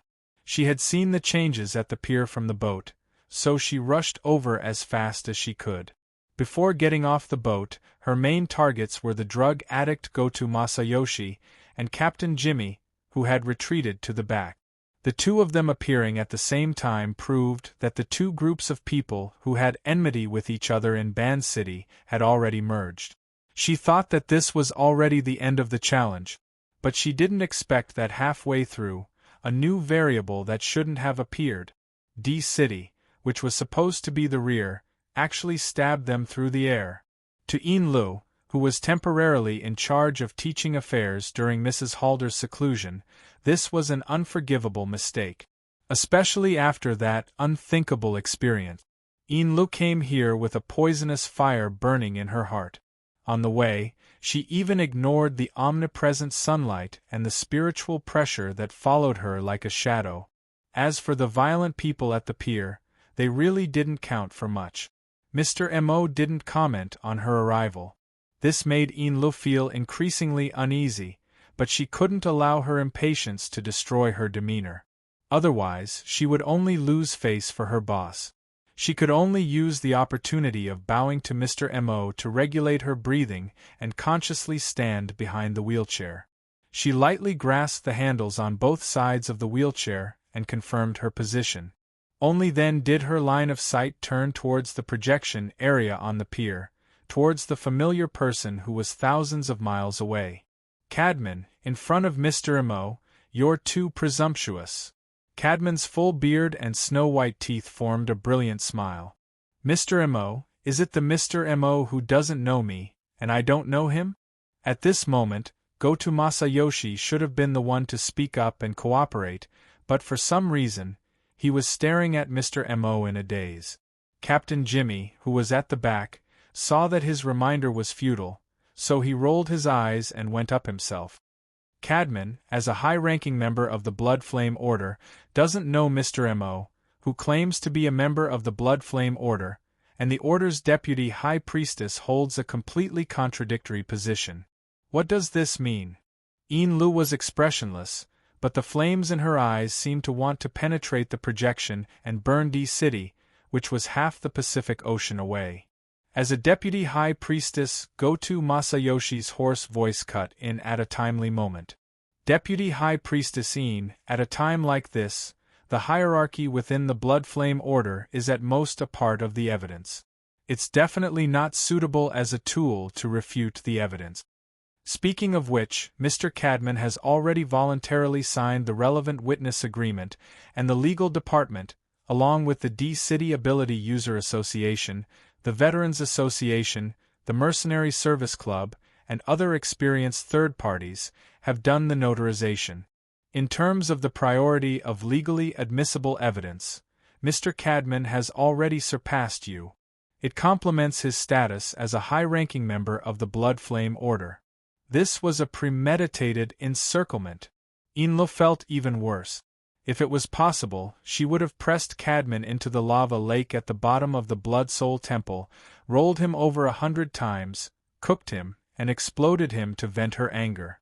But now, the space of thousands of miles had erased all possible weapons, leaving only the least lethal words. "High-ranking?" Mr. Mo's low voice sounded like he was talking to himself, but it also carried a tone of doubt. Captain Jimmy defended his statement first. "There are only 9 members of the Order's Council in the entire Blood Flame Order. Of course, they're the high-ranking members." Cadman cooperatively bowed and revealed a reserved smile. At the dock, Mr. Mo shook his head slightly. "My energy is limited, so I'm not too clear about the Blood Flame Order's current governance structure. I only know that the Order has 127 fanatics and 1540 devout believers, and 127,000 shallow believers. You're not one of them." Without waiting for the others to respond, he tilted his head back slightly, as if he was talking to Yin Lo, but also as if he was sighing with emotion. "As an order, the number of devout believers and fanatics is, to be honest, a little low. It's not enough to support the Blood Soul Temple's full operation. Is it because of the ideology church?" Yin Lo. Cadman stared blankly for a second, before revealing a brilliant smile like that of a star. Mr. Mo, are you going to deny Madame Halder and Madame Yin Li's authority over the selection and appointment of the Order's believers? You should know that I greatly respect the Order's trust in me, and I have a good collection of the appointment letters and authorization certificates they've issued. There's also more concrete evidence." Cadman stretched out his hand. Beneath his bronze-colored skin, there was a layer of dark blood-colored light flowing. The air around his arm seemed to have been scorched by a high temperature, forming obvious distortions. However, the shirt and suit sleeves above his wrist showed no signs of being charred or burning. Violent Flame Seal. This was one of the Blood Flame Order's high-end physical technique. For someone like Cadman to be able to execute it without needing to adjust his chi gathering, it was already a high level of proficiency. His combat power was definitely at B rank. Most importantly, using a physical technique to form a supernatural power close to flames would definitely require a powerful interference power. As a fleshly ability user, Cadman could only rely on the Blood Soul Temple to achieve this effect. I can call upon the power of blood and fire at any time. I've always believed this to be the acknowledgement of the blood flame will. But now, Mr. M.O., are you going to deny all of this? Cadman found the feeling of anger in the time it took to say a few words. He used a brilliant expression to smoothly transform it. Vice ablatum een, could it be that you aren't going to give your devout believers a doctrinal explanation? Enlil didn't respond. Mr. M.O. scratched his chin. In this sort of situation, even if we eliminate the factors of philosophy and methods, the Blood-Soul Temple system does indeed have some unreasonable areas. Cadman nearly couldn't keep a straight face. The way you speak doesn't sound like someone from our primordial sect. It sounds a bit like the restraining faction? The so-called restraining faction was the branch of the Blood Flame Order that Tian Bang, who was known as the number one person below the Transcendent, belonged to. It was this military powerhouse and his influence that had chased Madame Halder's group from Xia City to T-City. Cadman's words were filled with malice and sarcasm. Unfortunately, Mr. M.O. was completely indifferent to this. The doctrines of the Blood Flame Order are actually quite mediocre. It's better to refer to the real thing and study it seriously. It's not too convenient for me to go over right now. How about you come over? Someone in the conference room of T-City let out a muffled laugh. The situation was slipping to an even more absurd level. Cadman spread his hands. He was already at a loss for words when it came to this Mr. M.O., who was sometimes mysterious and sometimes crazy. That's a really good suggestion. I think I have enough time to consider it. His arms spread out and swung along with the movement of his limbs, bringing with it a scorching hot wind. The power of the explosive flame seal still affected the surrounding area. Cadman subconsciously swung his hands again. The dark bloody light was disturbed by the airflow. It was like a flame had been blown up from a half-extinguished pile of embers. The light suddenly brightened. There really was a flame. A bloody flame burned. Cadman's expression changed.